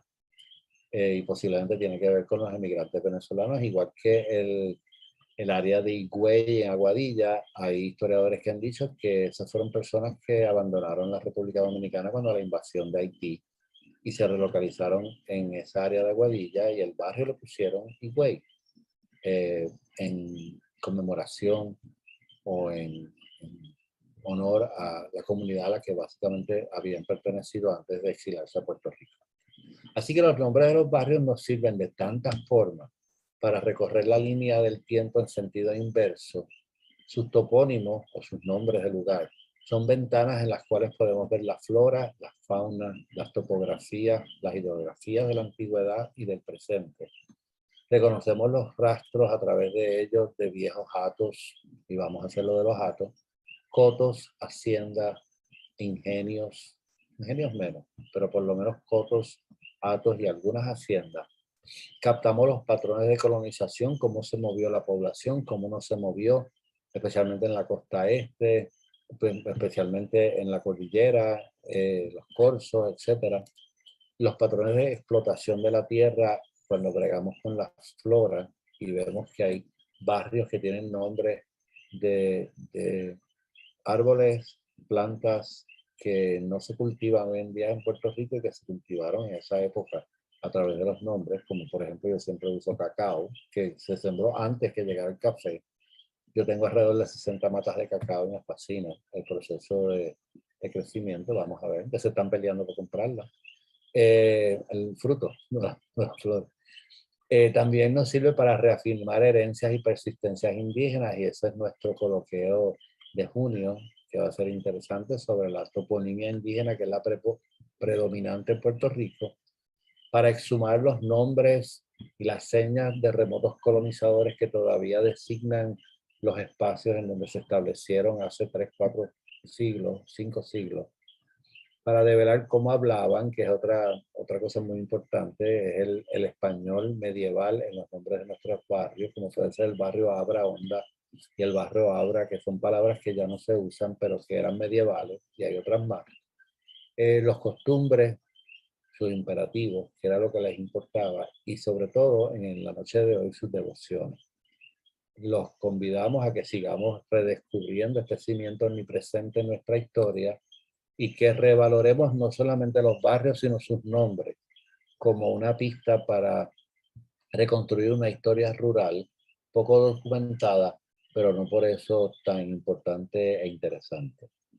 Recordamos que el libro está disponible en la Fundación Puertorriqueña de las Humanidades, 721-2087, sin costo, pero háganle un donativo a la fundación porque obviamente todas estas cosas cuestan.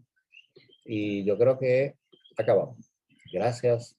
Rafael, no, todavía hay preguntas y tenemos 15 minutos. No, acabé antes de las 9, el guardia no estaba por ahí dando vueltas. No, está tranquilo. De hecho, hay otro ahí. Mira, hicieron una pregunta, ya tú la habías contestado en otro coloquio, pero fue otra persona.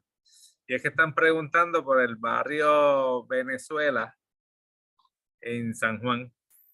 Sí, el barrio Venezuela puede ser una comunidad, o sea, en Puerto Rico, doña Raquel Rosario, que me enteré que anda por Marruecos, qué envidia.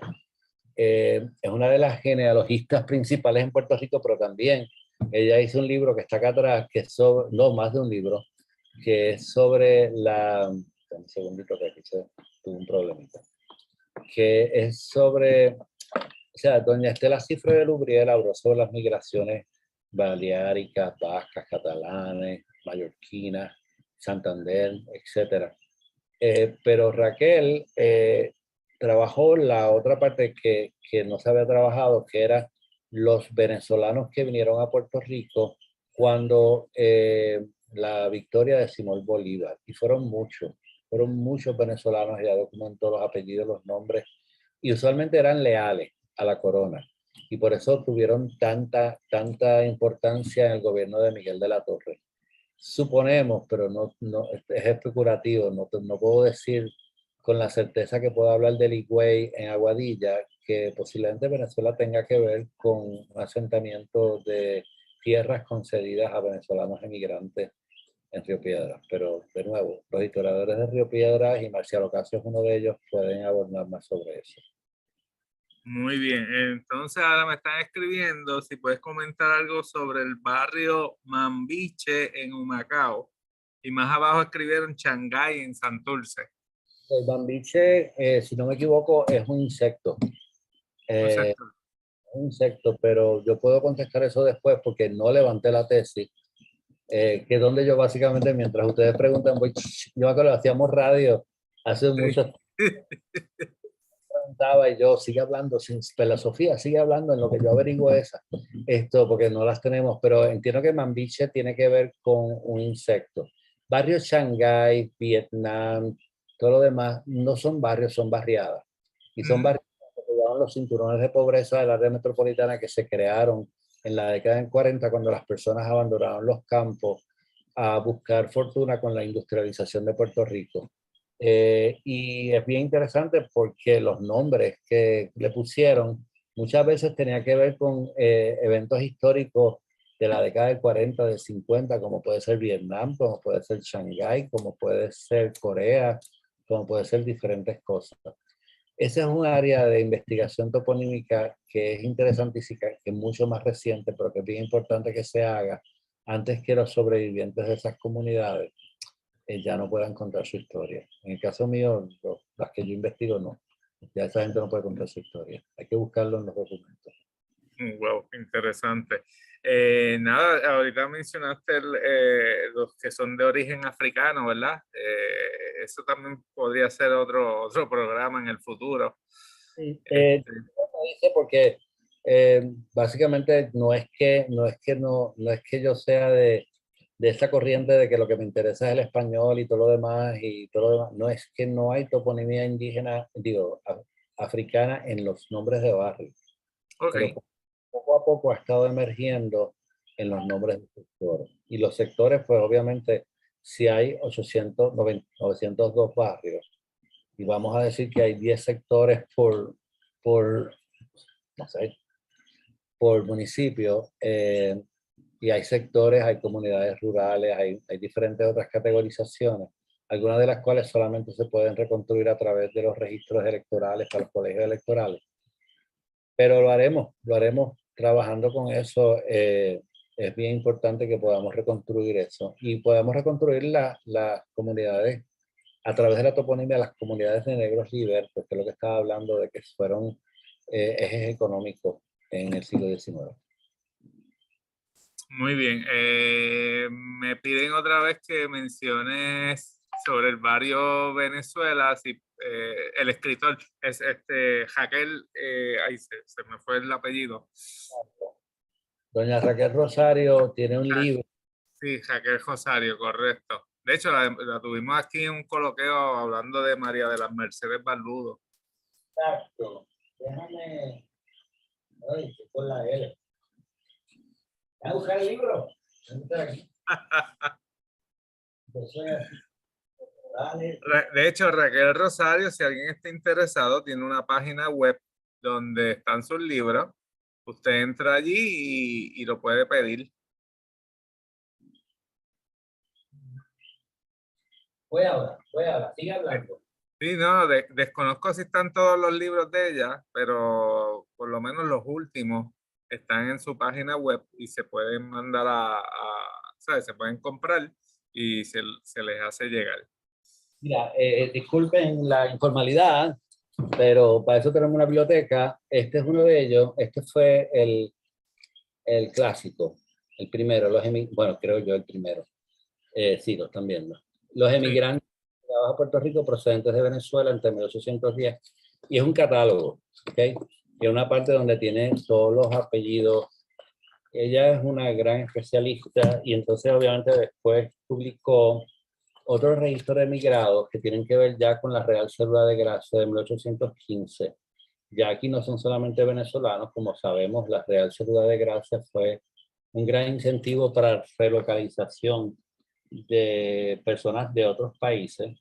Obviamente la otra fuente que ya es un poquito más vieja es la de la cifra de Lumbriel, que está por ahí también, que fueron los clásicos en los tiempos donde no habían computadoras y la gente hacía tarjetitas, index cards, en los archivos de los nombres. Raquel es excelente, la debes traer a hablar de los venezolanos, pero ahora mismo anda por Marruecos. Que Dios la bendiga. Mira, yo sé que posiblemente no puedas abundar mucho sobre esto, pero volvieron a traer el tema del condado que se refiere a Cumberland y no a Ubarri. ¿Qué puedes hablar sobre ese punto? Una de las cosas que yo cuando saque la segunda edición, que yo creo que va a ser pronto, como veo las circunstancias, yo creo que va a ser, sí, yo creo que va a ser esta década. Esto, me quedan 8 años. Eso dije el anterior. Una de las cosas que hay que corregir es que yo caí en el mito de que el condado tenía que ver con Pablo Ubarri, el conde de San José de Santurce, lo que es un gran embuste. Primero porque las tierras de don Pablo eran más hacia el área de lo que hoy conocemos como Barrio Obrero, Sagrado Corazón, San Mateo. Aunque él era dueño de medio país, obviamente el último trolley en Ocean Park era el último trolley del tranvía de Ubarri, supuestamente. El Parque Barbosa, toda esa área. Ahora, realmente, y yo tengo unas grandes imágenes, hay un artículo en Lapicero Verde. Lapicero Verde es una publicación de una buena amiga que ahora está haciendo mucho trabajo para la Fundación Ángel Ramos. Me vino el nombre y se me olvidó. Pero lo teníamos aquí. Espérate. ¿Dónde está la presentación? No veas que la maté. Ok. En la presentación, al principio, yo puse unos visuales de Lapicero Verde. En Lapicero Verde hay una serie de artículos que tienen que ver con Atorrey, ¿ok? Y la era militar de Atorrey, pero tienen que ver con barrio. Y aquí está, este es el conde de Cumberland, Tatiana Pérez Rivera. Si lo busca, ahí hay más información y hay unos excelentes mapas que está el conde de Cumberland y básicamente está Ralph Abercrombie, que son los dos ataques ingleses a finales del siglo XVIII, 1790 y pico, que básicamente pusieron la carne gallina aquí en Puerto Rico porque realmente eran muchos. y eran fuertes. Así que lo que queremos decir es que ahí hay unos mapas en donde claramente tú ves que hay una gran cercanía, una gran proximidad en términos de dónde estaba ubicado el campamento de condado y lo que hoy llamamos como condado. No tiene nada que ver con el conde. En esos artículos se aborda eso y yo creo que están los mapas. El ataque de Cumberland era increíblemente grande. O sea, eran muchos barcos. Y estuvieron grandes. Ahí donde viene también el mito, la historia de los franceses que defendieron a San Juan desde el San Jerónimo y que izaron la bandera francesa en defensa. Acuérdate que Francia y Este fue en 1797. pero yo con las fechas Sí, no, pero es que estás confundiendo la Cumberland en 1598 y el ataque de 1797 que fue a Belcombre. pero chequense eso porque yo escribo las cosas y después se me olvidan. Pero yo sé que cuando yo las escribí sabía de lo que estaba hablando. Bueno, Rafael, ahora sí que nos tenemos que ir. Gracias nuevamente. Gracias a todos y volveremos con los coloqueos y como ya vemos y gracias a la insistencia de Pablo, cada vez son un poquito más cortos y básicamente mejores en términos de la presentación. Y podemos atender las preguntas. Como la que dijo John Lennon al final como que, and I hope we passed the audition. En otras palabras, espero que hayamos pasado la prueba. Pues nada, gracias Rafael y gracias a nuestro público. Mañana te dejo saber cuando tengamos el video posteado en YouTube. Y el 12 de mayo, anuncio político pagado, aunque Sí. básicamente compite contra el coloqueo, yo voy a estar en las presentaciones de la Fundación Felisa Rincón de Gautier con un tema que me apasiona, que tiene que ver con el 98. Lo pusimos el 12 de mayo porque el 12 de mayo fue el día del bombardeo de San Juan por la flota de Samson en 1898. Y es la historia de Pepe Cid, que algunos de ustedes la conocen, que es un vendedor de sombreros en el medio de la guerra hispanoamericana. Puede sonar trivial, pero lo que pasa es que don Rafael López, sé que es López, el editor de la correspondencia de Puerto Rico utiliza los anuncios de Pepe Cid, la publicidad de Pepe Cid, para transmitir mensajes codificados al resto del país sobre la situación en San Juan, que eran censurados de manera sistemática por el gobierno español porque había un estado de guerra declarado.